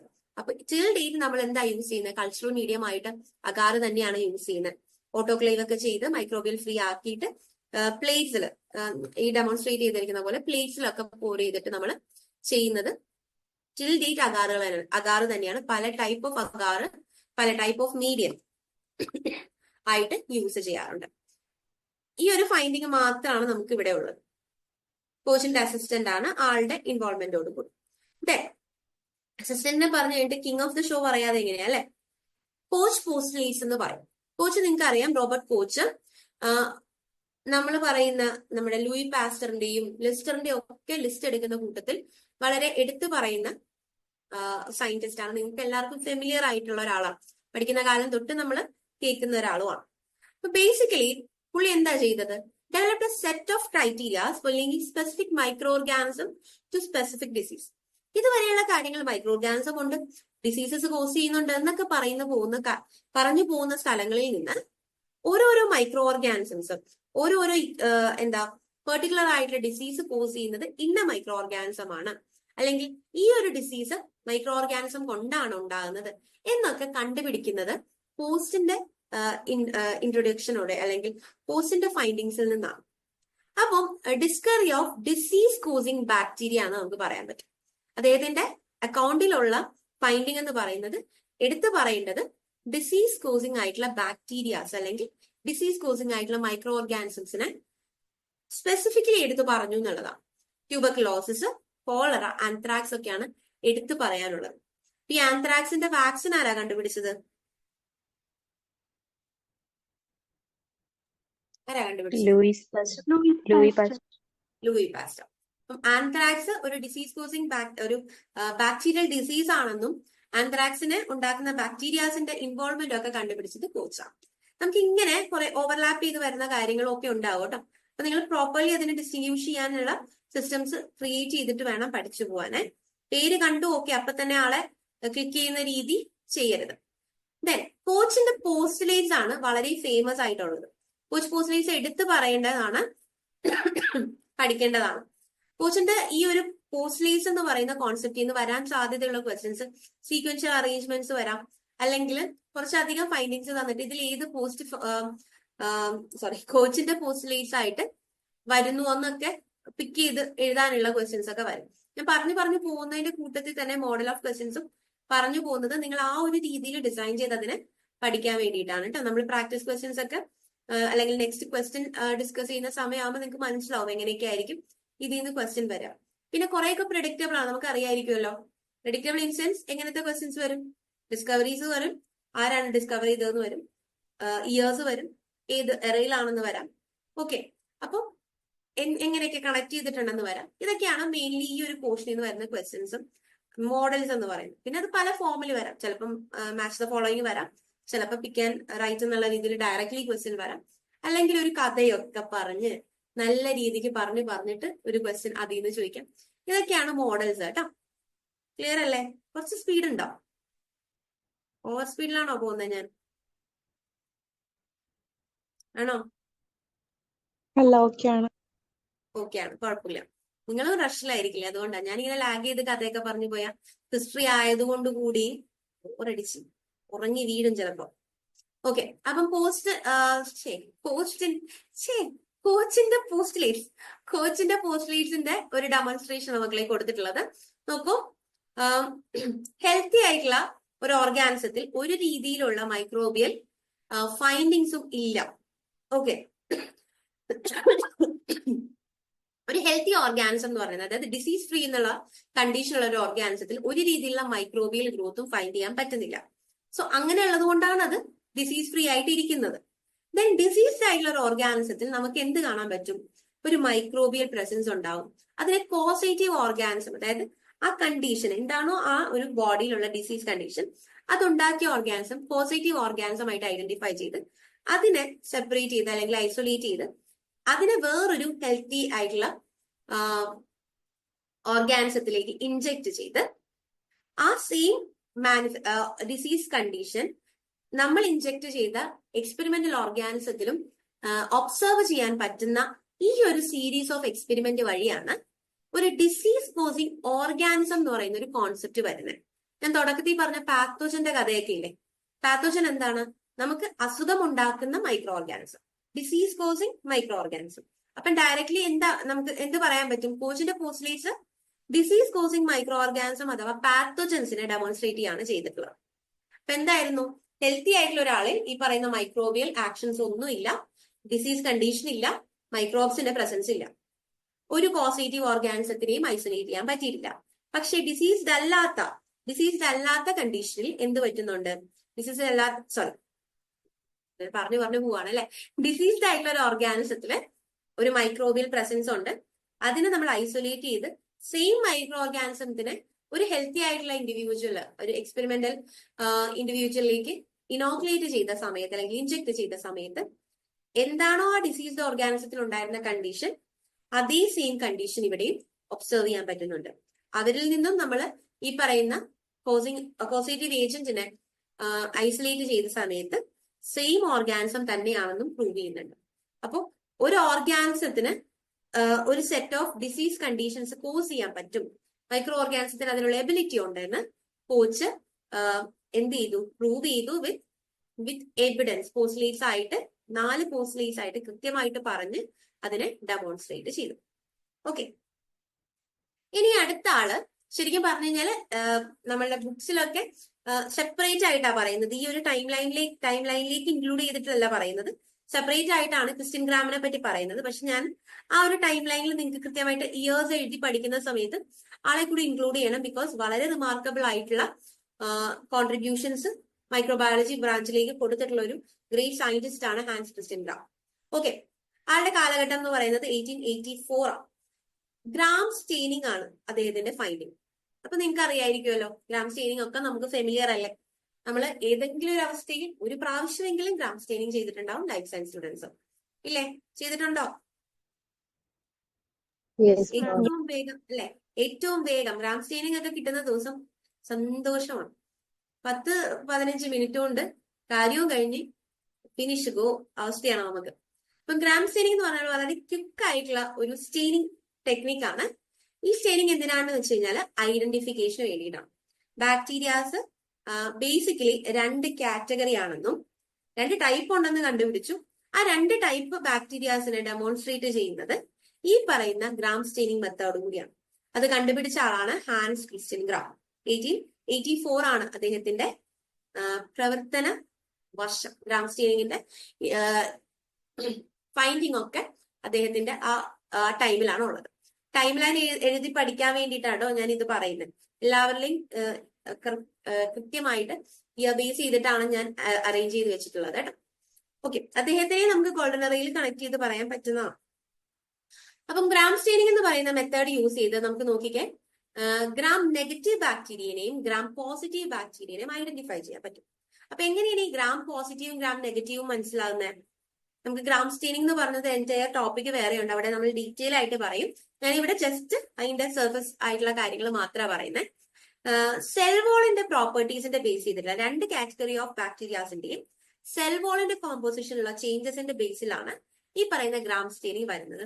സ്റ്റെയിൻസ് യൂസ് ചെയ്തിട്ട് സ്റ്റെയിൻ ഏത് ബാക്ടീരിയാസിനാണ് സ്റ്റെയിൻ പിടിക്കുന്നത്, ഡികളറൈസ്ഡ് ആവുന്നത് എന്നൊക്കെ നോക്കി നോക്കി നോക്കി ഫൈനലി പിങ്ക് കളറിൽ കാണുന്ന ആള്, പിങ്ക് ആൻഡ് പർപ്പിൾ കളർ ആയിട്ടാണ് രണ്ട് ഒബ്സർവേഷൻസ് വരുന്നത്. ഒരു ഗ്രൂപ്പ് ഓഫ് ബാക്ടീരിയാസ് പിങ്ക് കളറിൽ കാണും, ഒരു ഗ്രൂപ്പ് ഓഫ് ബാക്ടീരിയാസ് പർപ്പിൾ കളറിൽ കാണും. ഇതിൽ ആര് നെഗറ്റീവ്, ആര് പോസിറ്റീവ്? ഗ്രാം സ്റ്റെയിനിങ് ഒക്കെ കംപ്ലീറ്റ് ചെയ്തിട്ടുള്ള ആൾക്കാരല്ലേ? ഒന്ന് പറഞ്ഞ മക്കളെ, പുതിയൊരാളെ വിളിച്ചാലും. Pink negative, violet positive. Okay, consider ചെയ്യാത്ത ആളിലേക്ക് പോവാം, ഒരാളെയും കൂടി. ഹൃദ്യ എസ് കുമാർ, പറയൂ മോനെ. ചെറുതരാന്റെമായിട്ട് ഗസ്റ്റ് ആണെങ്കിലും പറഞ്ഞു. Pink colour gram negative bacteria, purple colour gram positive. Okay, എല്ലാവർക്കും വളരെ ഫെമിലിയർ ആണ്, ക്ലിയർ ആണ് അല്ലേ മക്കളെ? എന്താണ് പിങ്ക് എന്ന് പറയുന്നത്? നെഗറ്റീവ് ബാക്ടീരിയ ആണ്. പർപ്പിള് പോസിറ്റീവ് ബാക്ടീരിയ ആണ്. പി വെച്ച് പോസിറ്റീവ് ഒക്കെ എനിക്ക് ഇതൊക്കെ പഠിച്ചോ? റോക്കറ്റ് സയൻസ് ഒന്നും അല്ല എന്നാ പോലും. ഓക്കെ, അപ്പം ക്രിസ്ത്യൻ ഗ്രാമിന്റെ ഫൈൻഡിങ്ങിലാണ് ഗ്രാം സ്റ്റെയിനിങ് വരുന്നത്. ഗ്രാം സ്റ്റെയിനിങ് ബേസിക്കലി ഒരു ഫണ്ടമെന്റൽ ടൂൾ ആയിട്ട് നമ്മൾ യൂസ് ചെയ്യാറുണ്ട് മൈക്രോബയോളജി ക്ലാസിഫിക്കേഷന്റെ സമയത്ത്. ബാക്ടീരിയ ഏത് സ്പീഷീസിലാണ് എന്നൊക്കെ ഐഡന്റിഫിക്കേഷൻ പോസിബിൾ ആക്കുന്നത് ഈ പറയുന്ന മൈക്രോബിയൽ കാറ്റഗറൈസേഷൻ ചെയ്യാനായിട്ട് നമ്മളെ ഹെൽപ്പ് ചെയ്യുന്ന ഗ്രാം സ്റ്റെയിനിങ് മെത്തേഡാണ്. ബാക്ടീരിയാസിനും അദ്ദേഹം കുറെ അധികം റിസർച്ചസ് ചെയ്തിട്ടുണ്ട്. ബാക്ടീരിയൽ ഇൻഫെക്ഷൻസിനും അതിന്റെ അഡ്വാൻസ്മെന്റിന്റെ രീതിയിലും ഒക്കെ ഫൈൻഡിങ്സ് ആൻഡ് കോൺട്രിബ്യൂഷൻസ് ക്രിസ്ത്യൻ ഗ്രാമിന്റെ ഉണ്ടെങ്കിൽ തോറും, ഈവൻ ദോ ക്രിസ്ത്യൻ ക്രിസ്ത്യൻ ഗ്രാമുമായിട്ട് നമ്മൾ കണക്ട് ചെയ്ത് പറയുന്നത് ഗ്രാം സ്റ്റെയിനിങ് ആണ്. അദ്ദേഹത്തിന്റെ പേരിൽ നിന്ന് തന്നെയാണ് അതിന് നെയിം കൊടുത്തിട്ടുള്ളത്. അടുത്ത പേരിൽ നിന്ന് ഫൈൻഡിങ്ങിന് പേര് കൊടുത്തിട്ടുള്ള അടുത്ത ആളാണ് റിച്ചാർഡ് പെട്രി. പെട്രി എന്ന് പറയുമ്പോൾ തന്നെ ലാബ് ആയിട്ട് ബന്ധപ്പെട്ടിരിക്കുന്ന നമുക്കറിയാം പെട്രി ഡിഷസ് അല്ലെ? പെട്രി ഡിഷസിന്റെ ഫൈൻഡിങ് അല്ലെങ്കിൽ അങ്ങനെ ഒരു കോൺട്രിബ്യൂഷൻ എൻറ്റയർ ബയോളജിക്കൽ അല്ലെങ്കിൽ ലൈഫ് സയൻസ് സെക്ടറിന് പ്രൊവൈഡ് ചെയ്തിട്ടുള്ള ഒരു ഗ്രേറ്റ് സയന്റിസ്റ്റ് ആണ് Richard Petri. Okay, Petri dish എന്ന് വെച്ച് കഴിഞ്ഞാൽ എന്താ? ബാക്ടീരിയ സ്റ്റഡീസ് യൂസ് ചെയ്യുമ്പോൾ, ഇപ്പം അഗാറൊക്കെ യൂസ് ചെയ്യുന്ന സമയത്താണെങ്കിലും ഈസിലി നമുക്ക് ഹാൻഡിൽ ചെയ്യാനും ബാക്ടീരിയാസിനെ ഐസൊലേറ്റ് ചെയ്യാനും ഒക്കെ ഹെൽപ്പ് ചെയ്യുന്ന ഒരു എക്യുപ്മെന്റ് ആയിട്ട്, അല്ലെങ്കിൽ ഒരു ലാബ് ടെക്നിക്ക് എന്ന് പറയാൻ പറ്റില്ലെങ്കിൽ ഒരു ഡിഷ് ഇൻട്രൊഡ്യൂസ് ചെയ്തിരിക്കുകയാണ്. ബിക്കോസ് ഈ പെട്രി ഡിഷിന്റെ ഇൻവോൾവ്മെന്റ് എന്ന് പറയുന്നത് വളരെ സിഗ്നിഫിക്കന്റ് ആണെന്ന് തന്നെ എടുത്തു പറയാം. കാരണം ഈവൻ മൈക്രോ ഓർഗാനിസംസ് എന്ന് പറയുന്നത് തന്നെ ഹൈലി കണ്ടാമിനേഷൻ ഫ്രീ ആയിട്ടുള്ള ഒരു എൻവയോൺമെന്റിൽ ഹാൻഡിൽ ചെയ്യപ്പെടേണ്ട വസ്തുക്കളാണ്. അപ്പൊ അവരെ നമ്മൾ സ്റ്റഡീസിന് വേണ്ടി യൂസ് ചെയ്യുന്ന സമയത്ത് നമ്മളുടെ സൈഡിൽ നിന്നുള്ള നമുക്ക് എല്ലാവർക്കും all around micro organisms present ആയതുകൊണ്ട് തന്നെ നമ്മളുടെ സൈഡിൽ നിന്നുള്ള ഒരു രീതിയിലുള്ള മൈക്രോബിയൽ കണ്ടാമിനേഷനും വരാതിരിക്കാൻ, വന്നു കഴിഞ്ഞാൽ നമ്മൾ ഉദ്ദേശിക്കുന്ന റിസൾട്ട് അല്ലല്ലോ കിട്ടുക, ട്രൂ റിസൾട്ട് അല്ല കിട്ടുക. അപ്പൊ അങ്ങനെയുള്ള ആ ഒരു ഡിഫിക്കൽട്ടീസിനെയൊക്കെ ഓവർകം ചെയ്യാനായിട്ട് ഈ പെട്രി ഡിഷിന്റെ ഇൻവോൾവ്മെന്റ് അല്ലെങ്കിൽ ഇൻട്രൊഡക്ഷൻ ഹെൽപ്പ് ചെയ്തിട്ടുണ്ട്. ക്ലിയർ അല്ലേ? അപ്പം റിച്ചാർഡ് പെട്രിയോടുകൂടി നമ്മളുടെ ഗോൾഡൻ എറയിലെ ഫൈൻഡിങ്സിനെ നമ്മൾ ഇവിടെ ഇനിയും ഇടയ്ക്കിടക്കൊക്കെ കുഞ്ഞു ആൾക്കാർ, കുഞ്ഞുകുഞ്ഞെന്നുള്ളതല്ല, ഫൈൻഡിങ്സ് ഒക്കെ ഉണ്ട്. നമ്മൾ ഇതിൽ ലിസ്റ്റ് ചെയ്തിരിക്കുന്നത് നിങ്ങളുടെ എക്സാം പോയിന്റ് ഓഫ് വ്യൂല് ഏറ്റവും കൂടുതലായിട്ട് നിങ്ങൾ കാണേണ്ടതും പഠിക്കേണ്ടതുമായിട്ടുള്ള ഫൈൻഡിങ്സ് ആണ് കേട്ടോ. ദെൻ മോഡേൺ എറ സ്റ്റാർട്ട് ചെയ്യണം. അപ്പൊ നമ്മളുടെ ഇപ്പൊ ഉള്ള ഫൈൻഡിങ്സിന്റെ ഒക്കെ അല്ലെങ്കിൽ ഇപ്പൊ ഉള്ള കണ്ടുപിടുത്തങ്ങളൊക്കെ നമുക്ക് മോഡേൺ എറയിൽ ഇൻക്ലൂഡ് ചെയ്യാൻ പറ്റും. ഇപ്പോഴും സ്റ്റിൽ ഓരോ ഫീൽഡിലും കണ്ടുപിടുത്തങ്ങൾ നടന്നുകൊണ്ടിരിക്കുകയാണ്. അപ്പൊ മോഡേൺ എറയായിട്ട് കൺസിഡർ ചെയ്യാം. മോഡേൺ എറ സ്റ്റാർട്ട് ചെയ്യുന്നത് അല്ലെങ്കിൽ ഒരു മെയിൻ ആയിട്ടുള്ള ഇൻവോൾവ്മെന്റ് എൻറിച്ചിനെ കേട്ടിട്ടുണ്ടോ? പോൾ എൻറിച്ച് ഉണ്ട്, കേട്ടിട്ടുണ്ടോ? കേട്ടിട്ടുണ്ട്. എനിക്ക് 2-3 പേരുകൾ കിട്ടിയിട്ടുണ്ട്. അഫ്ര, സോഫിയ, ദെൻ ഹൃദ്യ. ഞാൻ ചോദിച്ചതിനൊക്കെ എനിക്ക് റെസ്പോൺസ് കിട്ടിയ ആൾക്കാർ. ഇനി നിങ്ങളുടെ പേര് കൊണ്ടുള്ള കളിയായിരിക്കുള്ളൂ. എന്ത് പറഞ്ഞു കഴിഞ്ഞാലും നിങ്ങളുടെ പേര് വിളിക്കാം, അങ്ങനെയല്ലേ പൊതുവെ? ഓക്കെ, അപ്പം എൻറിച്ചിന്റെ ഫൈൻഡിങ്സ് എന്ന് പറയുന്നത് മാജിക് ബുള്ളറ്റ്സ് സിഫിലിസിന്റെ ട്രീറ്റ്മെന്റ് ആയിട്ടാണ് അദ്ദേഹം ഇത് കണ്ടുപിടിച്ചിട്ടുള്ളത്. അപ്പം എൻറിച്ചിനെ നമ്മൾ എന്തുമായിട്ട് കണക്ട് ചെയ്ത് പറയണം? ട്രീറ്റ്മെന്റ് ഓഫ് സിഫിലിസ് ആയിട്ട്. സാൽവേഴ്സൻസ് എന്ന് പറയും. മാജിക് ബുള്ളറ്റ്സ് എന്ന് പറയും. ഇപ്പൊ ഈ രണ്ട് ടേംസ് ഇല്ലേ, കോൺസെപ്റ്റ് മാജിക് ബുള്ളറ്റ്സ് എന്നുള്ള കോൺസെപ്റ്റും പഠിക്കണം, അതിന്റെ ഒറിജിനൽ നെയിമും അത് എന്തുമായിട്ട് കണക്ട് ചെയ്തിരിക്കുകയാണെന്നും പഠിക്കണം. ഇത് ബേസിക്കലി കെമിക്കൽ തെറാപ്പിയാണ്. നമ്മൾ കെമിക്കൽസ് പുറത്തുനിന്ന് നമ്മുടെ ബോഡിയിലേക്ക് ഇൻജെക്ട് ചെയ്തിട്ടുള്ള ട്രീറ്റ്മെന്റ് മെത്തേഡ്സിന്റെ ഒക്കെ ഒരു സ്റ്റാർട്ടിംഗ് പോയിന്റ് ആണ് എൻറിച്ച്. ഇപ്പൊ chemotherapy, father of chemotherapy, chemical തെറാപ്പീസും ഒക്കെ നമ്മൾ പറയുന്നതും പോൾ എൻറിച്ചിനെയാണ് കേട്ടോ. ആളുടെ കാലഘട്ടം 90s ആണ്. 99 to 1910 നമ്മുടെ ഈ ഫൈൻഡിങ്സ് ഒക്കെ വന്നിട്ടുള്ളത്. ക്ലിയർ അല്ലേ? ഓക്കെ. ഇമ്മ്യൂണോളജിയിലും ഈ പറഞ്ഞതുപോലെ തന്നെ ഇമ്മ്യൂണോളജിയിലെ കോൺട്രിബ്യൂഷൻ എന്ന് പറഞ്ഞു കഴിഞ്ഞാൽ ബയോളജിക്കലി നമ്മൾ ഉണ്ടാകുന്ന ചേഞ്ചസിന്റെ അപ്പുറത്തേക്ക് നമുക്ക് സിന്തറ്റിക് ആയിട്ട് അല്ലെങ്കിൽ കെമിക്കലി ഈ പറയുന്ന ഇമ്മ്യൂണൽ റെസ്പോൺസും അല്ലെങ്കിൽ ഈ പറയുന്ന ഓരോ ഡിസീസസിന് എഗെയിൻസ്റ്റ് ആയിട്ടുള്ള ഫൈറ്റ് ബാക്ക് ഒക്കെ ചെയ്യാൻ പറ്റും എന്നുള്ള ഒരു അല്ലെങ്കിൽ ഒരു കോൺസെപ്റ്റ് ഇൻട്രൊഡ്യൂസ് ചെയ്ത ആളാണ്. അപ്പൊ അതുകൊണ്ട് തന്നെയാണ് ഫാദർ ഓഫ് കീമോതെറാപ്പി എന്നൊക്കെ അറിയപ്പെടുന്നത്. നമുക്ക് എല്ലാവർക്കും വളരെ പിക്ചേഴ്സ് വെച്ചിട്ട് ക്വസ്റ്റ്യൻ വരാറുണ്ടോ? എന്താ ഇപ്പൊ സയന്റിസ്റ്റിന്റെ ഫോട്ടോ ഒക്കെ തന്നിട്ട് ക്വസ്റ്റ്യൻ വരാറുണ്ടോ? ഫോട്ടോ തന്നിട്ട് ക്വസ്റ്റ്യൻ വരുമോ? ആ. അതായത് ഐഡന്റിഫൈ ദ പേഴ്സൺ എന്ന് പറഞ്ഞിട്ടുള്ള ക്വസ്റ്റ്യൻ ആണോ? അതുപോലെ എങ്ങനെ വരത്തണ്ട? നമുക്ക് അങ്ങനെ ഫോട്ടോ തന്നിട്ടൊന്നും ഇതുവരെ ക്വസ്റ്റ്യൻ വന്നിട്ടില്ല. കാരണം ഫോട്ടോസ് എന്ന് പറയുന്നത് നമുക്ക് ഓൾറെഡി ഈ ഒരു കൈൻഡ് ഓഫ് കുഞ്ഞു പിള്ളേരുടെ ക്വസ്റ്റ്യൻസ് പോലെയല്ലേ, നമ്മളിപ്പോ ഹയർ ലെവലായില്ലേ, PG എക്സാമിന് വേണ്ടിയിട്ടില്ലേ, ഫോട്ടോ എന്ന് ഇതുവരെ തന്ന് ചോദിച്ചിട്ടില്ല കേട്ടോ. ഐഡന്റിഫൈ ദ പേഴ്സൺ എന്നൊന്നും ചോദിച്ചിട്ടില്ല. പക്ഷെ പേര് പറഞ്ഞിട്ട് ഫൈൻഡിങ്സ് ഇനി അടുത്ത എക്സാമിന് എങ്ങനെയാണെന്ന് അറിഞ്ഞൂടെ. ഇതുവരെയുള്ള ചരിത്രത്തിൽ ഞാൻ കണ്ടിട്ടില്ല ഫോട്ടോസ് തന്നിട്ട് ഐഡന്റിഫൈ ചെയ്യാൻ പറഞ്ഞിട്ട്. അപ്പം മുഖങ്ങൾ ഓർത്തിരിക്കാൻ വെച്ചാൽ ഞാൻ റാൻഡം ആയിട്ട് ഇന്ന ആളെ പറ്റി പറയുമ്പം നിങ്ങൾക്ക് അതിനൊരു ഫേസ് ഉണ്ടായിക്കോട്ടെ എന്ന് വിചാരിച്ചിട്ട് ആഡ് ചെയ്യുന്നത്. പിന്നെ നമ്മൾ ഒരു ലെവലില് ആൾക്കാരെയൊക്കെ കണ്ടാൽ മനസ്സിലായാൽ നല്ലത് എന്നുള്ളതും കൂടിയുണ്ട്. നമ്മള് PG എയിം ചെയ്ത് വർക്ക് ചെയ്യുന്ന ആൾക്കാരല്ലേ, അപ്പൊ നമുക്ക് ഇവരെയൊക്കെ കണ്ട് ഇന്ന ആൾക്കാരൊക്കെയാണ് ഹായ് എന്ന് പറഞ്ഞു പോവാം. ഓക്കെ. ഫോട്ടോ തന്നിട്ടുള്ള ക്വസ്റ്റ്യൻസ് ഒന്നും ഇല്ല കേട്ടോ. അതിൽ നിങ്ങൾ അത്രത്തോളം ഇമ്പോർട്ടൻസ് ഒന്നും കൊടുക്കണ്ട. ഫൈൻഡിങ്സ്, ഇയേഴ്സ്, പിന്നെ ഇപ്പൊ പറഞ്ഞ പോലെ ടേംസ്, അവരെ നമ്മൾ ഓരോരോ പേരുകൾ വിളിക്കുന്നത്, അങ്ങനെയുള്ള കാര്യങ്ങളൊക്കെ മാത്രമാണ് ഹിസ്റ്ററിയിൽ നിന്ന് വരുന്നത് കേട്ടോ. Then Alexander Fleming. ഫ്ലെമിംഗിനെ അറിയാത്ത ആരുമില്ല പൊതുവെ ലൈഫ് സയൻസിൽ. കാരണം നമ്മുടെ ആന്റിബയോട്ടിക്സ് അതിന്റെ ഒക്കെ ആളാണ്. നോക്കിക്കോ, പെൻസിലിയം നൊറ്റേറ്റം കേട്ടിട്ടുണ്ടോ? ഉണ്ടാവണം. ഓക്കെ. അദ്ദേഹത്തിന്റെ ഏറ്റവും വലിയ ഡിസ്കവറിയാണ് പെൻസിലിൻ. പെൻസിലിൻ എന്ന് പറയുന്നത് ഒരു ആന്റിബയോട്ടിക് ആണ്. ആന്റിബയോട്ടിക് കൊണ്ട് ഉദ്ദേശിക്കുന്നത്, ഇപ്പൊ നമ്മൾ വാക്സിന്റെ കേസ് പറഞ്ഞില്ലേ, വാക്സിൻസ് ശരിക്കും പറഞ്ഞാൽ എങ്ങനെയാണ് ജനറേറ്റ് ചെയ്തത്? ഓൾറെഡി ഉള്ള ഒരു വൈറസിന് അല്ലെങ്കിൽ ഓൾറെഡി ഉള്ള ഒരു ഇൻഫെക്ഷൻ കൂടി കൊടുക്കുക ചെയ്ത. അപ്പം അവിടെ ഒരു കൈൻഡ് ഓഫ് ഒരു ഇമ്മ്യൂണിറ്റി ഡെവലപ്പ് ചെയ്ത് എന്ന് പറയില്ലേ. സിമിലർലി ഈ പറയുന്നത് പോലെ ബാക്ടീരിയ അല്ലെങ്കിൽ മൈക്രോബ്സിന് എഗെയിൻസ്റ്റ് ആയിട്ട് ബോഡിയിലേക്ക് നമുക്ക് അഡ്മിനിസ്ട്രേറ്റ് ചെയ്യാൻ പറ്റുന്ന മെഡിസിൻസിന്റെ ഒക്കെ ഫൈൻഡിങ്സ് സ്റ്റാർട്ട് ചെയ്യുന്നത് ഈ പറയുന്ന പെൻസിലിന്റെ ഡിസ്കവറിയോടുകൂടിയാണ്. ആന്റിബയോട്ടിക്സ് എന്ന് പറഞ്ഞിട്ട് ഒരു വലിയ ബ്രാഞ്ച് തന്നെ അദ്ദേഹം ഇൻട്രൊഡ്യൂസ് ചെയ്ത് തന്നു, അല്ലെങ്കിൽ വലിയൊരു കോൺസെപ്റ്റ് ഇൻട്രൊഡ്യൂസ് ചെയ്ത് തന്നു. നമ്മുടെ മോഡേൺ മെഡിക്കൽ സയൻസിന്റെ എവല്യൂഷനില് ഒരു റിമാർക്കബിൾ ആയിട്ടുള്ള ഒരു മൈൽ സ്റ്റോൺ തന്നെയാണ് ഈ ആന്റിബയോട്ടിക്സ് എന്ന് പറയുന്നത്. പക്ഷെ ഇപ്പം കറന്റ്ലി നമ്മളൊരു വലിയ ഇത് ഇപ്പം നടക്കുന്നില്ലേടാ. എങ്ങനെയാണ്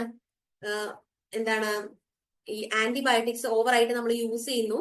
അതുകൊണ്ട് തന്നെ ബാക്ടീരിയാസ് നമ്മുടെ ബോഡിയിൽ ഇപ്പൊ ഓൾറെഡി പ്രസന്റ് ആയിട്ട് നമ്മൾ കോമൺലി യൂസ് ചെയ്യുന്ന ആന്റിബയോട്ടിക്സിനോടൊക്കെ ബാക്ടീരിയാസിന് റെസിസ്റ്റൻസ് ക്രിയേറ്റ് ചെയ്യാൻ പറ്റുന്നുണ്ട്. അപ്പോ അതൊന്നും നമ്മൾ ഇനി വർക്ക് ചെയ്യുന്നില്ല എന്നുള്ളൊരു കണ്ടീഷൻ വരും. ഓവറായിട്ട് ആന്റിബയോട്ടിക്സ് ഒക്കെ യൂസ് ചെയ്യുന്ന ആൾക്കാരുണ്ടെങ്കിൽ മക്കളെ അതൊരു വലിയ പ്രോബ്ലം ആയിട്ട് മാറും. കാരണം നിലവിലുള്ള മരുന്നുകളൊന്നും നമ്മുടെ ശരീരത്തിൽ വർക്ക് ചെയ്യില്ല. അപ്പൊ അലക്സാണ്ടർ ഫ്ലെമിംഗ് ആണ് ഇതിന്റെ ഒക്കെ starting point by discovering penicillin. Penicillin കണ്ടുപിടിച്ചിരിക്കുന്നത് പെൻസിലിയം നൊക്ടേറ്റം എന്ന് പറയുന്ന ഒരു, നോക്കിക്കേ, കണ്ടോ കൊടുത്തിട്ടുള്ളത് കണ്ടോ, ഒരു മൈക്രോ ഓർഗാനിസം ആണ്. ആക്സിഡന്റലി കണ്ടുപിടിച്ചതാണ്. അതൊക്കെ കഥയൊക്കെ നമ്മൾ പറയുന്നത് കേട്ടിട്ടില്ലേ? ആക്സിഡന്റലി മിസ് ആണ് മോനെ. മിസ് ഈ ആന്റിബയോട്ടിക് റെസിസ്റ്റൻസ് ഇങ്ങനെ പേഴ്സണലി ആണോ എഫക്ട് ചെയ്യുക, അതോ ഒരു കൈൻഡ് ഓഫ് ഓർഗാനിസത്തിനെയാണോ എഫക്ട് ചെയ്യുക? അതായത് ഒരു സ്ട്രെയിനിനെയാണോ എഫക്ട് ചെയ്യുക, അതോ ഒരു പേഴ്സണിന് മാത്രമാണോ റെസിസ്റ്റൻസ് കാണുക? ഇൻഡിവിജ്വൽ ഓർഗാനിസത്തിനെയാണോ അല്ലെങ്കിൽ എന്റെ സ്ട്രെയിനിനെയാണോ അല്ലെ? ഇൻഡിവിജ്വൽ ഓർഗാനിസം എന്നല്ല, ഇപ്പൊ ഒരാള് ആന്റിബയോട്ടിക് അമിതമായിട്ട് കഴിച്ചു കഴിഞ്ഞാല് അയാളിലുള്ള റെസ്പോൺസ് മാത്രമാണോ നമുക്ക് കിട്ടാണ്ടിരിക്കുക, അതോ ഓൾ ദി സ്ട്രെയിൻസിനെ എഫക്ട് ചെയ്യുവാണോ? ഇല്ലടാ, അയാൾക്ക് മാത്രം. ഇപ്പൊ ഞാൻ കണ്ടിന്യൂസ്ലി ആന്റിബയോട്ടിക് എടുക്കുന്ന ആളാണെന്ന് വിചാരിക്കുക. ഞാൻ കണ്ടിന്യൂസ്ലി ആന്റിബയോട്ടിക്സ് കഴിക്കുന്നത്, അതിന്റെ കോഴ്സ് ഒക്കെ നമ്മളോട് പറയില്ലേ ഹോസ്പിറ്റലിൽ നിന്ന്, കോഴ്സ് കംപ്ലീറ്റ് ചെയ്യണം, കോഴ്സ് കംപ്ലീറ്റ് ചെയ്യണം എന്നൊക്കെ. അതായത് അതെ. ആന്റിബയോട്ടിക് പുറകെ കൊടുക്കുന്നത്. ഇപ്പൊ നമ്മള് സ്റ്റെറിലൈസേഷൻ, ടിൻഡലൈസേഷൻ, ഇന്റർമീഡിയന്റ് എന്ന് പറഞ്ഞ കണക്ക് തന്നെയാണ്. അപ്പം ഒരു ദിവസം ഒരു മരുന്ന് കഴിക്കുന്നു, അതിന്റെ ഒരു ലെവൽ ഓഫ് ആക്ഷൻ നടക്കുന്നു. സെക്കൻഡ് ഡേ സെയിം ടൈം നമ്മൾ അതേ മരുന്ന് കഴിക്കുന്നു. ആ ആക്ഷൻ അല്ലെങ്കിൽ അവർ ചെയ്തുകൊണ്ടിരിക്കുന്ന ഡിസ്ട്രക്ഷൻ പർപ്പസ് ഒരു നെക്സ്റ്റ് ലെവലിലേക്ക് കൊണ്ടുപോകുന്നു. തേർഡ് ഡേ കഴിക്കുന്നു, ഫോർത്ത് ഡേ. ഇതെല്ലാം സ്റ്റെപ്പ് ബൈ സ്റ്റെപ്പ് ആയിട്ടുള്ള ആക്ഷൻ ആണ് നടക്കുന്നത്. അപ്പൊ നമ്മൾ എന്ത് ചെയ്യുന്ന വെച്ച് കഴിഞ്ഞാൽ ഒരു തിരിച്ചടിക്കാനുള്ള ഒരു സമയം കൊടുക്കരുത് ബാക്ടീരിയാസിന് അല്ലെങ്കിൽ മൈക്രോബ്സിന്. തിരിച്ചടിക്കാനുള്ള സമയം കൊടുത്തു കഴിഞ്ഞാൽ ഇവര് ഇതിനെ ഇതിന്റെ കാര്യങ്ങളൊക്കെ ഡീകോഡ് ചെയ്തെടുത്ത് അവർക്ക് ഇതിനെതിരെയുള്ള റെസിസ്റ്റൻസ് ക്രിയേറ്റ് ചെയ്യാൻ പറ്റും. അതായത് അവർക്ക് അവരുടെ സെൽഫ് മോഡിഫിക്കേഷൻ നടത്താൻ പറ്റും. അപ്പൊ ഈ പറയുന്ന മരുന്നിന് അവർക്കെതിരെ ഒരു രീതിയിലുള്ള എഫക്റ്റും ഉണ്ടാക്കാൻ പറ്റില്ല. അപ്പം കോഴ്സ് കംപ്ലീറ്റ് ചെയ്യാതെ ഇടയ്ക്ക് നമ്മൾ സ്കിപ്പ് ചെയ്യാണ്. ഒരു ദിവസം കഴിച്ചില്ല, 4-ാമത്തെ ദിവസം കഴിച്ചിട്ട് കാര്യമില്ല. 3-ാമത്തെ ദിവസം കഴിക്കാതെ 4-ാമത്തെ ദിവസം കഴിച്ചിട്ട് കാര്യമില്ല. ആ ഒരു ഒറ്റ സിംഗിൾ ഡേ കൊണ്ട് ഈ മൈക്രോ ഓർഗാനിസംസ് എന്ത് ക്രിയേറ്റ് ചെയ്തിട്ടുണ്ടാവും? അവർക്ക് വേണ്ട റെസിസ്റ്റൻസ് ക്രിയേറ്റ് ചെയ്തിട്ടുണ്ടാവും. അതായത് ഈ മരുന്ന് ഇനി ആ ഓർഗാനിസത്തിൽ വർക്ക് ചെയ്യില്ല. അതൊക്കെ ഓരോ പേഴ്സണൽ ഇതാണ്. ഇപ്പൊ ഞാൻ കഴിച്ചു കഴിഞ്ഞാൽ എന്റെ ബോഡിയിലുള്ള ആക്ഷൻ അല്ലേ, എനിക്ക് മാത്രം. അതേ ആന്റിബയോട്ടിക് ബാഫ്രയിലേക്ക് നമ്മൾ ഇൻട്രൊഡ്യൂസ് ചെയ്യുകയാണെങ്കിൽ മോന് അതിന് റെസിസ്റ്റൻസ് ഇല്ലെങ്കിൽ, അല്ലെങ്കിൽ മോന്റെ ഉള്ളിലുള്ള മൈക്രോ ഓർഗാനിസംസ് അതിന് റെസിസ്റ്റൻസ് ക്രിയേറ്റ് ചെയ്തിട്ടില്ലെങ്കിൽ മോൾക്ക് വർക്ക് ചെയ്യും. പക്ഷെ കോമൺലി എന്താ പറ്റുന്ന വെച്ച് കഴിഞ്ഞാൽ നമുക്കിപ്പം മെഡിക്കൽ സയൻസിൽ അവൈലബിൾ ആയിട്ടുള്ള ഈ പറയുന്ന ആന്റിബയോട്ടിക്സിനൊക്കെ നമ്മൾ എല്ലാവരും കോമൺലി കഴിക്കും. ഇപ്പൊ നമ്മളൊരു ഹോസ്പിറ്റലിൽ പോയാൽ ഒരു കൈൻഡ് ഓഫ് ആന്റിബയോട്ടിക് ആയിരിക്കും തരുന്നത്. ഇതെല്ലാം നമ്മൾ കഴിച്ചുകൊണ്ടിരിക്കുക. അപ്പൊ അവൈലബിൾ ആയിട്ടുള്ള മരുന്നുകളൊക്കെ നമ്മൾ ഓൾറെഡി കഴിച്ച് കോഴ്സ് കംപ്ലീറ്റ് ചെയ്യാതെ ബാക്ടീരിയാസിന് ഉള്ളിൽ ഒരു റെസിസ്റ്റൻസ് ഓൾറെഡി ക്രിയേറ്റ് ചെയ്ത് വെച്ചിട്ടുണ്ടാവും. അപ്പൊ അതിന്റെ പ്രശ്നം എന്താന്ന് വെച്ച് കഴിഞ്ഞാല് ഇതിങ്ങനെ മുമ്പോട്ട് പോകും തോറും ഓൾറെഡി റെസിസ്റ്റൻസ് ഒക്കെ കീപ്പ് ചെയ്ത് പിന്നെ ഒരു രീതിയിലും കമേഴ്ഷ്യലി ഇപ്പൊ നമുക്ക് അവൈലബിൾ ആയിട്ടുള്ള ആന്റിബയോട്ടിക്സ് ഒന്നും നമ്മുടെ ബോഡിയിൽ വർക്ക് ചെയ്യണം. അതാണ് സംഭവിക്കുന്നത്. അതാണ് ബേസിക് ആയിട്ടുള്ള കാര്യം. അത് ഒരു ക്രൈസിസിലേക്ക് കൊണ്ടുപോകുന്നു എന്ന് തോന്നുന്ന ഒരു സമയത്താണ് ഇപ്പൊ ഭയങ്കരമായിട്ടുള്ള ക്യാമ്പയിനിങ് ഒക്കെ നടക്കുന്നുണ്ടല്ലോ ഹോസ്പിറ്റൽസിൽ നിന്നും. റാൻഡം ആയിട്ട് പണ്ടൊക്കെ ഒരു ചുമയും പനി എന്ന് പറഞ്ഞു കഴിഞ്ഞാൽ അപ്പൊ തന്നെ പാരസിറ്റമോൾ, സിട്രിസൺ, ഈ പറയുന്ന ആന്റിബയോട്ടിക് ആണ് ഒരു കോഴ്സ്. പക്ഷെ ഇപ്പം ആന്റിബയോട്ടിക് അത്രത്തോളം 3-ാമത്തെ വിസിറ്റിലാണ് ആന്റിബയോട്ടിക് കൊടുക്കുന്നത്. ഫസ്റ്റ് വിസിറ്റില് പാരസിറ്റമോളും ചെറിയ രീതിയിലുള്ള മരുന്നുകളും കൊടുക്കും. സെക്കൻഡ് വിസിറ്റിൽ അതിന്റെ തന്നെ ഒരു ഡിഗ്രി കൂട്ടും. തേർഡ് വിസിറ്റിൽ മാറുന്നില്ലെങ്കിലാണ് ആന്റിബയോട്ടിക്സ് കൊടുക്കുക. അതും എടുത്തു പറഞ്ഞ് പ്രത്യേകം കവറിലൊക്കെയാണ് കൊടുക്കുന്നത്. ഞാൻ കഥ പറഞ്ഞു പോയി. ഇതോടുകൂടി നമ്മളുടെ ഈ ടോപ്പിക്കിന്റെ ക്ലാസ് കംപ്ലീറ്റ് ചെയ്തിട്ടുണ്ട് കേട്ടോ. അപ്പൊ നമുക്കൊന്ന് സമ്മറൈസ് ചെയ്യാലോ, സമ്മറൈസ് ചെയ്യാലോ. അപ്പൊ എങ്ങനെയാണ്? ഹിസ്റ്ററി ഓഫ് മൈക്രോബയോളജി പറഞ്ഞു, നമ്മള് ബ്രാഞ്ചസ് പറഞ്ഞു, അതില് ഓരോ സ്റ്റഡീസിന്റെയും ഓരോ ഓർഗാനിസത്തിന്റെയും സ്റ്റഡീസിന്റെ പെർട്ടിക്കുലർ ആയിട്ട് എടുത്ത് പറയുന്ന പേരുകള്, അത് പെർഫോം ചെയ്യുന്ന സയന്റിസ്റ്റിനെ പറഞ്ഞു. ദെൻ ബ്രാഞ്ചസ്, സ്കോപ്പുകളൊക്കെ ഇൻക്ലൂഡ് ചെയ്തിട്ട് ബ്രാഞ്ചസ് പറഞ്ഞു. സ്റ്റാർട്ട് ചെയ്തു ഹിസ്റ്ററി, സ്പോണ്ടേനിയസ് ജനറേഷൻ പറഞ്ഞു, അതിനെ സപ്പോർട്ട് ചെയ്തൊരു കൂട്ടം ആൾക്കാരെ പറഞ്ഞു, അതിനെ ഡിസ്പ്രൂവ് ചെയ്ത ആൾക്കാരെ പറഞ്ഞു. ആൻഡ് ഡിസ്കവറി എറ സ്റ്റാർട്ട് ചെയ്തു. എൻറ്റയർ മൈക്രോബയോളജി എവല്യൂഷനെ 3 എറേഴ്സ് ആയിട്ട് നമ്മൾ ക്ലാസിഫൈ ചെയ്ത് അല്ലെങ്കിൽ കാറ്റഗറൈസ് ചെയ്തു. ഡിസ്കവറി എറ, ട്രാൻസിഷൻ എറ ആൻഡ് ദ ഗോൾഡൻ എറ. ഓരോ ആൾക്കാരെയും നമ്മൾ പറഞ്ഞു പോകുന്നു. ഫൈൻഡിങ്സ് എത്തി. ഫൈനലി ഫ്ലെമിംഗില് മോഡേൺ എറയിൽ വന്ന് നമ്മൾ നിന്നു. ഓക്കെ, ഇനി ക്വസ്റ്റ്യൻ ടൈം. ഇതില് ഇതുവരെയുള്ളതില് ഡൗട്ട്സ് എന്തെങ്കിലും ഉണ്ടോ?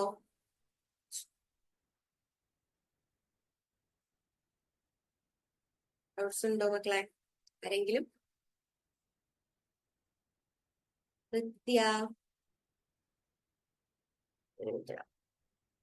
യെസ്, ആ യെസ് ഡൗട്ടിനുള്ള യെസ് ആണോ? നേരത്തെ ലെസ് ആണ്. ഓക്കെ, ക്ലിയർ അല്ലേ എല്ലാവർക്കും? Done done.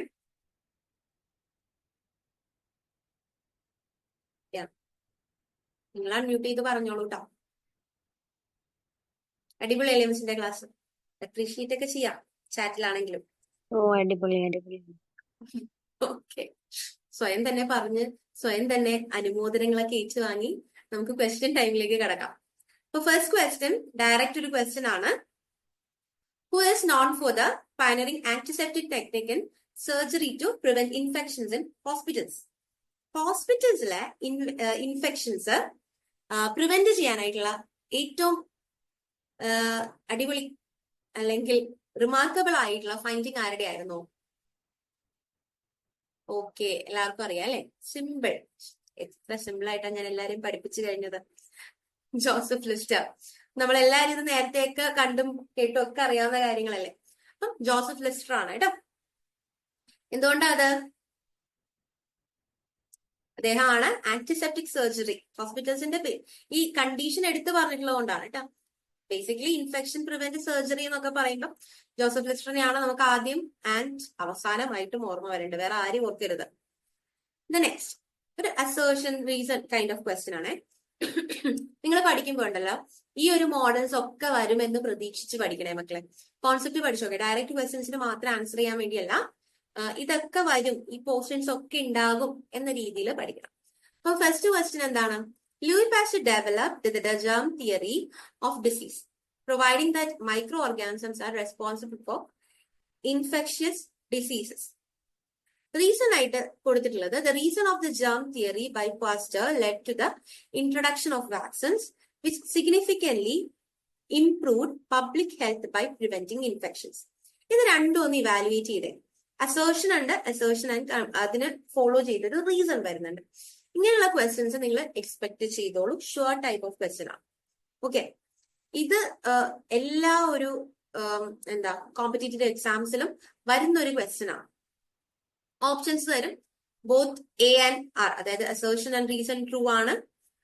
ആർ എന്ന് പറയുന്നത് എയുടെ കറക്റ്റ് റീസൺ ആണ് അല്ലെങ്കിൽ കറക്റ്റ് എക്സ്പ്ലനേഷൻ ആണ്. A and B are true, but R is not the correct explanation of A. Assertion correct ആണ്, ഒറ്റയ്ക്ക് നോക്കുമ്പോൾ റീസൺ കറക്റ്റ് ആണ്. പക്ഷെ അസേർഷന്റെ എക്സ്പ്ലനേഷൻ ആയിട്ട് റീസണെ കണക്കാക്കാൻ പറ്റില്ല. അതാണ് രണ്ടാമത്തെ ഓപ്ഷൻ. മൂന്നാമത്തത് എ ട്രൂ ആണ്, ബട്ട് ആർ ഒന്നുമല്ല, ട്രൂ അല്ല, അസേർഷന്റെ എക്സ്പ്ലനേഷനും അല്ല, കംപ്ലീറ്റ്ലി ഫോൾസ് ആണ്. എയും ബിയും അല്ലെങ്കിൽ എയും ആറും ഫോൾസ് ആണ്. രണ്ട് പറഞ്ഞിരിക്കുന്ന കാര്യങ്ങളും ഫോൾസ് ആണ്. ഇങ്ങനെയുള്ള കോമ്പിനേഷനാ വരുന്നത്. നോക്കിക്കേ, നമുക്ക് ഇങ്ങനെ കൺഫ്യൂഷൻ, അയ്യോ അയ്യോ അയ്യോ എന്ന് പറയുന്ന രീതിയിലുള്ള ഓപ്ഷൻസ് ആ വന്നിരിക്കുന്നത്. നിങ്ങൾക്ക് എന്താ തോന്നുന്നത്? ബി ആണ്. Both A and R, A and R are true, but R is not the correct explanation of A.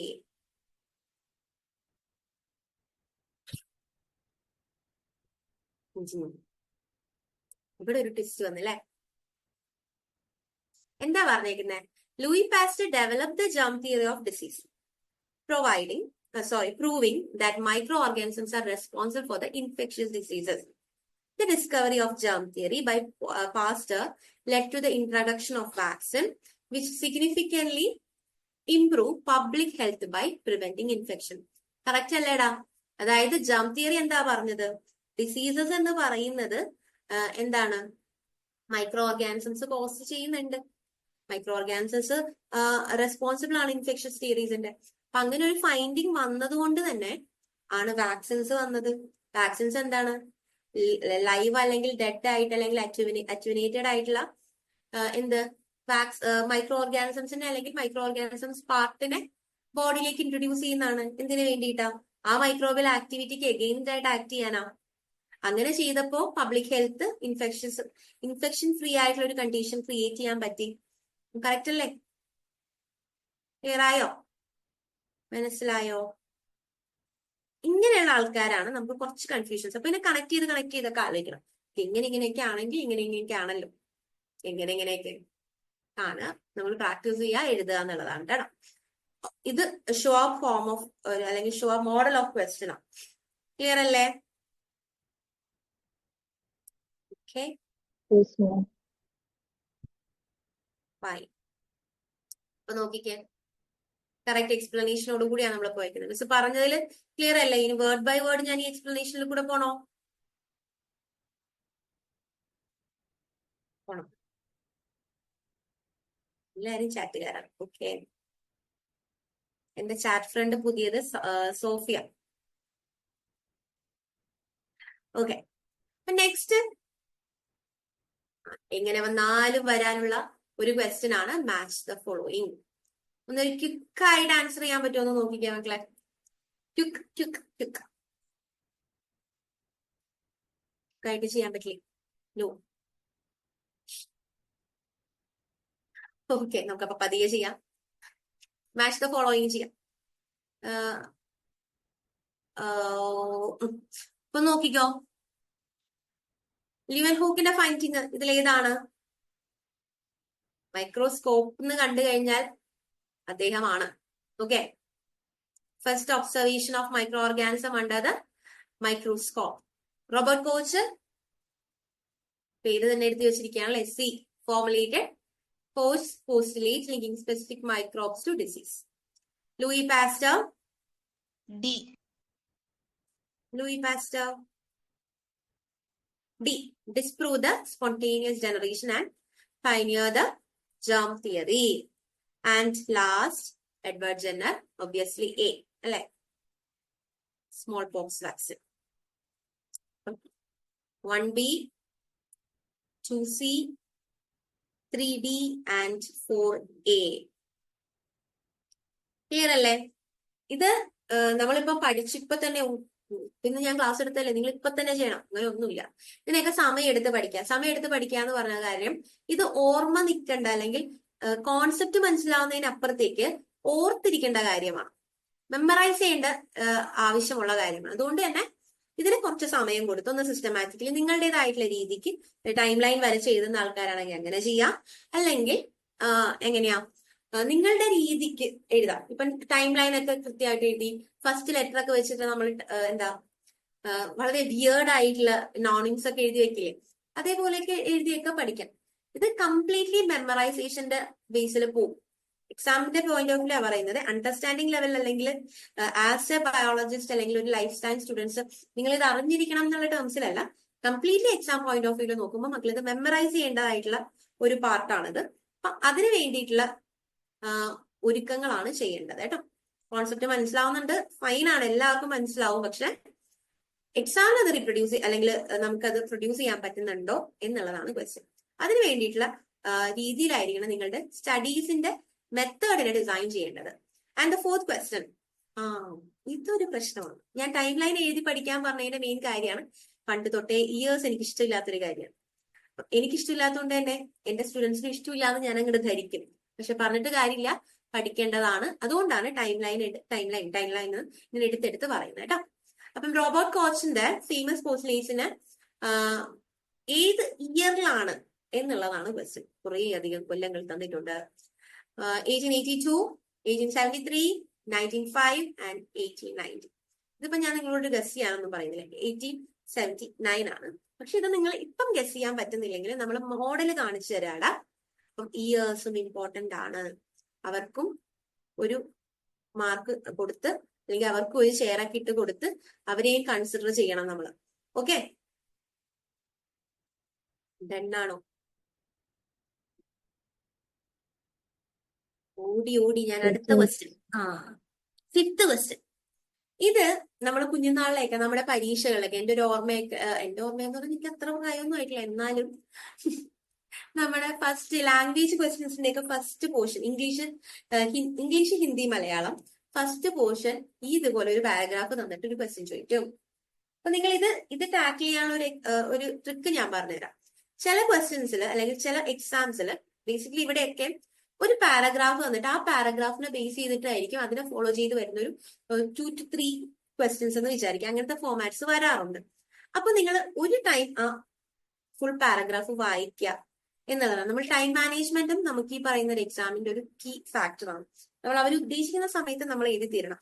അവരുദ്ദേശിക്കുന്ന സമയത്ത് നമുക്ക് എഴുതി തീർന്നില്ല എന്ന് പറഞ്ഞാൽ അതിനർത്ഥം അവരുദ്ദേശിക്കുന്ന അത്ര നോളജ് നമുക്ക് അതിലില്ല എന്നാണ് അവരങ്ങോട്ട് ഡിസൈഡ് ചെയ്യും. നമ്മുടെ നോളജിനെയൊക്കെ ടൈം പാരാമീറ്റർ വെച്ച് അവരങ്ങ് അളക്കും. അപ്പൊ അതുകൊണ്ട് ചെയ്യാന്ന് വെച്ച് കഴിഞ്ഞാൽ ട്രിക്കി ആയിട്ട് അല്ലെങ്കിൽ കുറച്ചൊരു ടിപ്പ് എന്ന് പറയുന്നത്, ട്രിക്ക് എന്ന് ഞാൻ പറയുന്നില്ല, ടിപ്പ് എന്ന് പറയുന്നത് നന്നായിട്ട് ഇത് ആദ്യത്തെ പ്രാവശ്യം തന്നെ വായിക്കുക, എന്നിട്ട് അതിനനുസരിച്ചിട്ട് ക്വസ്റ്റ്യൻസ് പോകാം.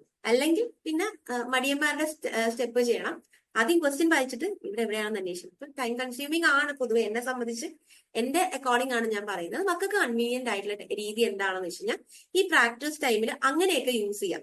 നമ്മൾ മോക്കൊക്കെ ചെയ്യുന്ന സമയത്ത് നിങ്ങൾ എന്താ ചെയ്യേണ്ടതെന്ന് വെച്ച് കഴിഞ്ഞാൽ എനിക്ക് എത്ര സമയം എടുക്കുന്നുണ്ട് ഈ ഒരു ക്വസ്റ്റ്യൻ സോൾവ് ചെയ്യാൻ, ആ ഒരു ക്വസ്റ്റ്യൻ സോൾവ് ചെയ്യാൻ എടുക്കുന്ന ടൈം ടോട്ടലി കാൽക്കുലേറ്റ് ചെയ്ത് നോക്കുമ്പം കൂടുന്നുണ്ട് എന്ന് തോന്നുകയാണെങ്കിൽ ചെയ്യേണ്ടത് അതിനെ റിഡ്യൂസ് ചെയ്യാനായിട്ടുള്ള മെക്കാനിസംസ് അല്ലെങ്കിൽ മെത്തേഡ്സ് ഇൻകോപ്പറേറ്റ് ചെയ്യാനായിട്ടുള്ള ശ്രമം നടത്തുക. അതിനെ ഫൈൻഡ് ചെയ്യുക, അതിനെ ഡിസ്കവർ ചെയ്യുക, അങ്ങനെ എങ്ങനെയൊക്കെ ടാക്കിൾ ചെയ്യാൻ പറ്റുള്ളൂ. ഇത് കംപ്ലീറ്റ്ലി എന്താ ഒരു കോമ്പറ്റേറ്റീവ് ബേസ്ഡ് ആയിട്ടുള്ള ഒരു എക്സാമാ. നമ്മളുടെ നോളജിനെ അല്ല എന്നുള്ളതല്ല, പക്ഷെ ഒരു 50-50 പോലെയാണ്. നമ്മുടെ നോളജ് പ്ലസ് ടൈമിൽ നമുക്കത് കംപ്ലീറ്റ് ചെയ്യാൻ പറ്റുന്നതും നമ്മൾ ഫാസ്റ്റ് ആയിട്ട് ആ ഒരു കാര്യത്തിനോട് റെസ്പോണ്ട് ചെയ്യുന്നതും ഇവിടെ വാലുവേറ്റ് ചെയ്യപ്പെടും. അപ്പൊ അതുകൊണ്ട് തന്നെ നമ്മൾ പഠിക്കുമ്പോൾ കോൺസെപ്റ്റ് നമ്മൾ ട്രെയിൻ ചെയ്യുന്നത് പോലെ തന്നെ ആൻസറിങ്ങും ട്രെയിൻ ചെയ്യണം. ഓരോ ടൈപ്പ് ഓഫ് ആൻസറിന് എത്ര ടൈം എടുക്കുന്നുണ്ടെന്ന് നോക്കണം. അപ്പൊ ഡയറക്ട്ലി ഇവിടെ എനിക്ക് സമയം കുറവായത് കൊണ്ടും ഞാൻ എന്ത് ചെയ്യുന്നു, ഡയറക്ട്ലി ചാടിപ്പോകുന്നു. Which of the following statement best reflect the impact of Louis Pasteur's work? താഴെ കൊടുത്തിട്ടുണ്ട്. Pasteur disproved the existence of microorganism. Pasteur contributed to the understanding and relationship between the microorganism and diseases and leading to the development of vaccine. Pasteur's work focused solely on the development of vaccines against smallpox. Pasteur's contributions were limited to improving microscopes. ഇതിലേതാണ് രണ്ടാമത്തെ അല്ലെ? B ആണ്. Pasteur's contribution was his work on the germ theory, which showed that microorganisms could cause disease, leading to the development of vaccine and methods of pasteurization. Microorganisms ആണ് disease cause ചെയ്യുന്നത് എന്ന ഫൈൻഡിങ്സിന്റെ ബേസിൽ നിന്നാണ്, ആ തറയിൽ നിന്നാണ് ബാക്കി എല്ലാ കെട്ടിടങ്ങളും ഉണ്ടായി വന്നിരിക്കുന്നത്, ഇൻക്ലൂഡിംഗ് പാസ്ചറൈസേഷൻ, വാക്സിനേഷൻസ് എക്സെട്ര. നമ്മളുടെ പാസ്റ്ററിന്റെ അക്കൗണ്ടിലുള്ള വാക്സിൻസ് ആരുടെയൊക്കെയാടാ? ഒന്ന് പറയൂ. ഇനി എനിക്ക് അത്യാവശ്യം സമയമുണ്ട്. ഓടിപ്പടഞ്ഞ് ഞാൻ സ്റ്റോപ്പിൽ എത്തിയിട്ടുണ്ട്. അപ്പൊ അതുകൊണ്ട് എനിക്ക് ഇത്തിരി സമയമുണ്ട്. ഇപ്പൊ ഇത്രയും നേരം ഞാൻ പെൺകുട്ടികളായിട്ടല്ലേ ഇന്ററാക്ട് ചെയ്തുകൊണ്ടിരുന്നത്. നമുക്ക് അശ്വജിത്തിനോട് ചോദിക്കാം. അശ്വജിത്ത് എന്നുള്ള പേര് ഞാൻ ഇപ്പൊ പെട്ടെന്ന് കണ്ടതാ. ആളുണ്ടോ ഇവിടെ? ഇല്ല. ഞാൻ വിളിച്ച പാടെ കുറിച്ച് പോയോ?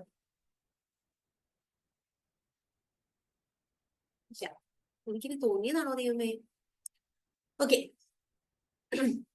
ക്ലിയർ അല്ലേ? ഓക്കെ അല്ലേടാ? അതിന്റെ ഐഡിയ ക്ലിയർ അല്ലേ? യെസ്. സ്വപ്ന, പിന്നെ നമുക്ക് കുറച്ച് സമയമുണ്ട്. കൃത്യം ഒരു 5 മിനിറ്റ് ഉണ്ട്. ഇവിടെ എനിക്ക് അറിയേണ്ടത്, നമ്മൾ ഇനിയിപ്പോ മൈക്രോബയോളജി ആയിട്ട് മുമ്പോട്ട് പോവല്ലേ. മിസ്സിന്റെ ക്ലാസ് നിങ്ങൾക്ക് ഫോളോ ചെയ്യാൻ പറ്റുന്നുണ്ടോ? സ്പീഡ് കൊടുക്കുക. ടെക്നിക്കലി എത്രത്തോളം പോസിബിൾ ആണെന്ന് എനിക്കറിയില്ല. കാരണം കുറച്ച് ഓടിപ്പടഞ്ഞ് തീർക്കേണ്ട രീതിക്കാണ്, നമ്മുടെ വേസ്റ്റ് ആണ് സിലബസ്. നിങ്ങൾക്ക് പഠിക്കാനുള്ള സമയവും വേണ്ട. അപ്പൊ അതുകൊണ്ട് മാക്സിമം സ്ലോ ചെയ്യാൻ നോക്കാം. ഈവൻ ദോ ഇത് വളരെ സ്പീഡാണ്, ഞങ്ങൾക്ക് ഫോളോയേ ചെയ്യാൻ പറ്റുന്നില്ല, ഇങ്ങനെയല്ല മിസ്സിന്റെ ക്ലാസ് വേണ്ടത്, അങ്ങനെ എന്തെങ്കിലുമൊക്കെ ഒരു അഭിപ്രായം ഉണ്ടോ? ഫസ്റ്റ് ക്ലാസ് ആയതുകൊണ്ടാട്ടോ. ഉണ്ടോ മക്കളെ? മെസ്സേജ് അയച്ചാലും മതി. നല്ല ക്ലാസ് ആണ്. Thank you. എല്ലാം മനസ്സിലാവുന്നുണ്ട്, ഫോളോ ചെയ്യാൻ പറ്റുന്നുണ്ട്. ഗുഡ് ക്ലാസ് എന്നാണോ? അല്ലെങ്കിൽ ഫോളോ ചെയ്യാൻ പറ്റുന്നുണ്ട് അതിന് നോ, പിന്നെ ഗുഡ് ക്ലാസ് ആണോ? Okay, good class. ഇത് ചോദിച്ച് പ്രശംസകളൊക്കെ ഏറ്റുവാങ്ങുമ്പോൾ എന്തൊരു സന്തോഷം. ഓക്കെ, ഓടി അല്ലെ? ടൈം ലാഗ് തോന്നിയേയില്ല. കാരണം എന്താ അറിയോ, എനിക്ക് തോന്നാറുണ്ടേ. കാരണം ഞാനാണ് ആ ക്ലാസ്സിൽ ഇരിക്കുന്നതെങ്കിൽ എനിക്ക് ഇങ്ങനെ കഥ പറഞ്ഞ് ഇങ്ങനെ പോകണം. ക്ലാസ് എടുക്കുമ്പോ കുഴപ്പമില്ല. അതായത് നമ്മള് സാധാരണ കോൺസെപ്റ്റ് മനസ്സിലാക്കാനായിട്ട് അക്കാഡമിക്കിൽ നമ്മുടെ സബ്ജക്ട് എന്താണെന്ന് അറിയാനുള്ള ക്ലാസ്സുകളൊക്കെ ഓക്കെ. പക്ഷെ ഈ കോമ്പറ്റീറ്റീവ് എക്സാംസ് എന്ന് പറയുമ്പോഴേ നമ്മുടെ മനസ്സിൽ ഓൾറെഡി ഒരു കോമ്പറ്റീഷൻ നടന്നുകൊണ്ടിരിക്കും. പഠിക്കുമ്പോഴും അയ്യോ അയ്യോ അയ്യോ സാധനം ഉണ്ടാവും, എല്ലാവർക്കും ഉണ്ടാവും. റിലേറ്റ് ചെയ്യാൻ പറ്റുന്നതുകൊണ്ടാണ് പെട്ടെന്ന് പറഞ്ഞു പോയത്. നമുക്ക് ആവശ്യമുള്ള സാധനങ്ങൾ മതി എക്സാമിന്. ഞാൻ പിന്നെയും കോട്ട് ചെയ്ത് പറയാണ്, ഇതൊക്കെ എക്സാമിന്റെ കാര്യം മാത്രമാണ് കേട്ടോ. നിങ്ങളുടെ എൻ്റെ സ്റ്റഡി പ്രോസസ്സുമായിട്ട് ഞാൻ ഈ പറയുന്ന കാര്യങ്ങൾക്കൊന്നും ഒരു ബന്ധവുമില്ല. അതെ, ഫുൾ അറ്റൻഷൻ കൊടുക്കാൻ പറഞ്ഞു. കാരണം മിസ് എന്ന് പോയിക്കൊണ്ടിരിക്കല്ലേ. ഒരു സെക്കൻഡ് നിങ്ങൾ ഫ്ലാഗ് ആയി കഴിഞ്ഞ് കഴിഞ്ഞാൽ വണ്ടി വിട്ടു പോയാലോ. എനിക്ക് തന്നെ മനസ്സിലാവുന്നുണ്ട്, ഭയങ്കര സ്പീഡാ. ഓക്കെ, അപ്പോ ഇത്രയാണ് നമുക്കുള്ളത്. ഈ രീതിയില് നിങ്ങൾ പഠിച്ചു കഴിഞ്ഞാൽ പ്ലസ് പറഞ്ഞു മോനെ റുമാന. ഈ റിപ്പീറ്റഡ് ക്വസ്റ്റ്യൻസ് ചോദിക്കാറുണ്ടോ ഇതില്? ചോദിച്ചു. റിപ്പീറ്റഡ് ക്വസ്റ്റ്യൻസ് ചോദിക്കാറുണ്ടോ എക്സാമിന്? റിപ്പീറ്റഡ് ക്വസ്റ്റ്യൻസ് എന്ന് പറഞ്ഞു കഴിഞ്ഞാല് പാറ്റേൺസ് ഒക്കെ ഇത് തന്നെയാണ്. പിന്നെ ഓരോ ഇയേഴ്സിൽ റിപ്പീറ്റഡ് ആണോ അല്ലെങ്കിൽ ഒരു കോൺസെപ്റ്റിൽ തന്നെ ഒരു എക്സാമിൽ തന്നെ റിപ്പീറ്റ് ചെയ്യുമോന്നാണോ അവൻ ചോദിക്കണേ? അല്ല, ഇപ്പൊ പ്രീവിയസ് ഇയർ എന്നൊക്കെ നമുക്ക് പിന്നെയും റിപ്പീറ്റഡ് ആയിട്ട് ക്വസ്റ്റ്യൻസ് വരാറുണ്ടോ? പ്രീവിയസ് ഇയർ നിങ്ങൾ റെഫർ ചെയ്യണം. വളരെ ഇമ്പോർട്ടന്റ് ആണ്. പ്രീവിയസ് ഇയർ നിങ്ങൾ റെഫർ ചെയ്യണം. ഒരു മോക്കായിട്ടും കൂടി അതിനെ കൺസിഡർ ചെയ്യാം. കാരണം ഞാനിപ്പോ ഈ പറഞ്ഞ പ്രാക്ടീസ് എന്ന് പറഞ്ഞ സെഷൻ നിങ്ങൾക്ക് ചെയ്യാൻ പറ്റുന്നതിൽ previous year question papers solve ചെയ്ത് നോക്കണം. അപ്പോൾ ബേസിക് ആയിട്ട് ആ എക്സാമിന്റെ പാറ്റേണിലുള്ള ക്വസ്റ്റ്യൻസ് ആണ്. ഈവൻ ദോ ഞാനിപ്പോ നിങ്ങൾക്ക് ഇങ്ങനെയൊക്കെയാണ് പാറ്റേൺ, ഇങ്ങനെയൊക്കെ വരും മക്കളെ എന്ന് പറഞ്ഞാലും ആ ഒരു ടൈം സ്ട്രെയിനുള്ളിൽ ഒരു പ്രീവിയസ് ജസ്റ്റ് ഒരു മോഡൽ നോക്കുന്നത് പോലെ ഞാനൊക്കെ ആണെങ്കിൽ കുട്ടികളെ സജസ്റ്റ് ചെയ്യും. ഒരു കോമ്പറ്റേറ്റീവ് എക്സാം ഫോക്കസ് ചെയ്ത് നിങ്ങൾ വർക്ക് ചെയ്യാൻ ഉദ്ദേശിക്കുന്നുണ്ടെങ്കിൽ ഒരു പ്രാവശ്യമെങ്കിലും ആ ഒരു എക്സാം അറ്റൻഡ് ചെയ്ത് നോക്കണം. നിങ്ങളുടെ പ്രിപ്പറേഷൻസ് ഈവൻ സ്റ്റാർട്ട് ചെയ്യുന്നതിന് മുമ്പാണെങ്കിൽ പോലും ആ ഒരു എക്സാം വൺസ് ഒരു ഫ്രീ ട്രയൽ നടത്തി നോക്കണം. അപ്പൊ നമുക്ക് മനസ്സിലാവും എക്സാം എങ്ങനെയാണ്, ഓക്കെ ഇങ്ങനെയൊക്കെയാണ് അതിന്റെ സെറ്റപ്പ് എന്ന് മനസ്സിലാക്കും. അപ്പൊ ആ ഒരു ഫ്രീ ട്രയലിനുള്ള സമയം പോലും കളയാതെ നമുക്ക് എന്ത് ചെയ്യാന്ന് വെച്ച് കഴിഞ്ഞാൽ previous year question papers refer ചെയ്യാം. അതെ, ഞാൻ ഇൻക്ലൂഡ് ചെയ്തേക്കുന്നത് പ്രീവിയസ് ഇയർ ക്വസ്റ്റ്യൻ പേപ്പറാണ്. ഇവിടെ ഇൻക്ലൂഡ് ചെയ്തേക്കുന്നത് പ്രീവിയസ് ഇയർ ക്വസ്റ്റ്യൻ പേപ്പർ. പിന്നെ നിങ്ങൾക്ക് പ്രാക്ടീസിന് നമ്മളുടെ ക്വസ്റ്റ്യൻസ് ഇൻക്ലൂഡ് ചെയ്തേക്കുന്നതിൽ പ്രീവിയസ് ഇയറിന്റെ മോഡലിലുള്ള ഈ പറയുന്ന കോൺസെപ്റ്റിലുള്ള ക്വസ്റ്റ്യൻസ് ആണ് കേട്ടോ. ഇവിടെ ഞാൻ ഇൻക്ലൂഡ് ചെയ്തേക്കുന്നത് പ്രീവിയസ് ഇയർ ക്വസ്റ്റ്യൻസ് ആണ്. പല ടൈപ്പ് ആണ്. അത് ക്ലബ് ചെയ്ത് നമുക്ക് അങ്ങനെ ക്വസ്റ്റ്യൻ പേപ്പേഴ്സ് അവൈലബിൾ ആയിട്ടുള്ള ഏതെങ്കിലും ലിങ്കോ അങ്ങനെ നമ്മളുടെ മോക്കില്ലേ? ഓക്കെ, നമ്മുടെ മോക്കില് മോസ്റ്റ് ഓഫ് ദ ടീച്ചേഴ്സും പ്രീവിയസ് ഇയർ പാറ്റേണും അല്ലെങ്കിൽ പ്രീവിയസ് ഇയർ ക്വസ്റ്റ്യൻസും ഒക്കെ ഇൻക്ലൂഡ് ചെയ്തിട്ടുള്ളതാണ്. അപ്പൊ ആ പ്രാക്ടിക്കല് അല്ലെങ്കിൽ ആ പ്രാക്ടീസ് സെഷൻ നിങ്ങൾക്ക് വളരെ നന്നായിട്ട് യൂസ് ചെയ്യാം. ഞാൻ ഈ പറഞ്ഞ പ്രാക്ടീസിന് വേണ്ടിയിട്ട് നമ്മൾ ഓരോ വീക്കിൽ ഈ പറയുന്ന സെഷൻസ് കംപ്ലീറ്റ് ചെയ്ത് പോകുമ്പോഴേടാ നമുക്ക് എന്ത് ചെയ്യാൻ പറ്റുമെന്ന് വെച്ച് കഴിഞ്ഞാൽ അത് റെഫർ ചെയ്താൽ മതി. നിങ്ങൾക്ക് വേറെ റിസോഴ്സസിലേക്കൊന്നും നിങ്ങൾ പോകണ്ട, സ്ട്രിക്ട്ലി നിങ്ങൾ പോകരുത് എന്നുള്ളതല്ല. പക്ഷെ ദാറ്റ്സ് ഇനഫ്. നമ്മൾ പ്രൊവൈഡ് ചെയ്യുന്നുണ്ട് കേട്ടോ. Okay ma'am. നമ്മൾ പ്രൊവൈഡ് ചെയ്യുന്ന കംപ്ലീറ്റ്ലി പ്രീവിയസ് ഇയർ ബേസ്ഡ് ചെയ്തിട്ടുള്ള ടീച്ചേഴ്സിന്റെ ഇത് എല്ലാം ഓൾമോസ്റ്റ് എല്ലാ സബ്ജക്ട് ഓൾമോസ്റ്റ് എന്നല്ല എല്ലാവരും അത് തന്നെയാണ് ചെയ്യുന്നത്. ഡയറക്ട്ലി പ്രീവിയസ് ഇയർ ക്വസ്റ്റ്യൻ എടുത്തുകൊണ്ട് വരുന്നു എന്നുള്ളത് മാത്രമല്ല, ഒരു കോൺസെപ്റ്റ് നിങ്ങൾക്ക് ചോദിക്കുന്ന രീതിയിലുള്ള മോഡൽസ് തന്നെയാണ് പ്രൊവൈഡ് ചെയ്യുന്നത്. ഓക്കെ, കൃത്യം 9 മണി and finish go. Okay, thanks for the cooperation too. എല്ലാവരും നന്നായിട്ടിരുന്നു, എനിക്ക് റെസ്പോണ്ട് ചെയ്തു. ആദ്യത്തെ ക്ലാസ് ആണെങ്കിലും ടുവേർഡ്സ് ദി എൻഡ് എനിക്ക് വളരെ നല്ല രസമായിട്ട് തോന്നി എന്ന് ഞാൻ പറയണം. കാരണം എല്ലാവരും എന്നോട് ഓപ്പറേറ്റ് ചെയ്തിട്ടുണ്ട്. ഓക്കെ, താങ്ക് യു ടു എല്ലാവരുടെയും താങ്ക്സ് സ്വീകരിച്ചു. എന്റെ താങ്ക്സും ഉണ്ട്. അപ്പൊ നമുക്ക് നെക്സ്റ്റ് ഡേ കാണാം. നെക്സ്റ്റ് ഡേ എന്ന് പറഞ്ഞാൽ നാളെ കാണാം. നാളെ നമുക്ക് ഇതിലും സ്പീഡായിട്ട് പോവാം. എല്ലാവരും സ്പീഡായിട്ടുള്ളതിനെയൊക്കെ എൻകറേജ് ചെയ്യുമ്പോൾ ഇതിലും സ്പീഡായിട്ട് പോകാം. ഈവൻ ഞാൻ സ്പീഡൊക്കെയാണ് പോകുന്നതെങ്കിലും ഒക്കെ മക്കളെ നിങ്ങൾക്ക് എന്തെങ്കിലും ഡൗട്ടൊക്കെ ഉണ്ടെങ്കിൽ നിങ്ങൾ നോട്ട് ചെയ്ത് വെച്ചിട്ട് ചോദിക്കുക, അല്ലെങ്കിൽ അപ്പൊ തന്നെ ചോദിക്കുകയോ ചെയ്യുക കേട്ടോ. അധികം ഈവൻ കുറേ ഡിസ്ക്രിപ്ഷൻ ഒന്നും വേണ്ടാത്താണെങ്കിൽ നമുക്ക് അപ്പൊ തന്നെ ചെയ്ത് പോവാം. പ്രശ്നമില്ല കേട്ടോ. ടൈം ഉള്ളത് കൊണ്ടാണ്. ഫൈൻ. എല്ലാവർക്കും ഗുഡ് നൈറ്റ്. നല്ല ക്ലാസ് ആയിട്ട് എന്റെ കൂടെ സഹകരിച്ചതിന് നന്ദി. ഓക്കെ, ബൈ ഡാ.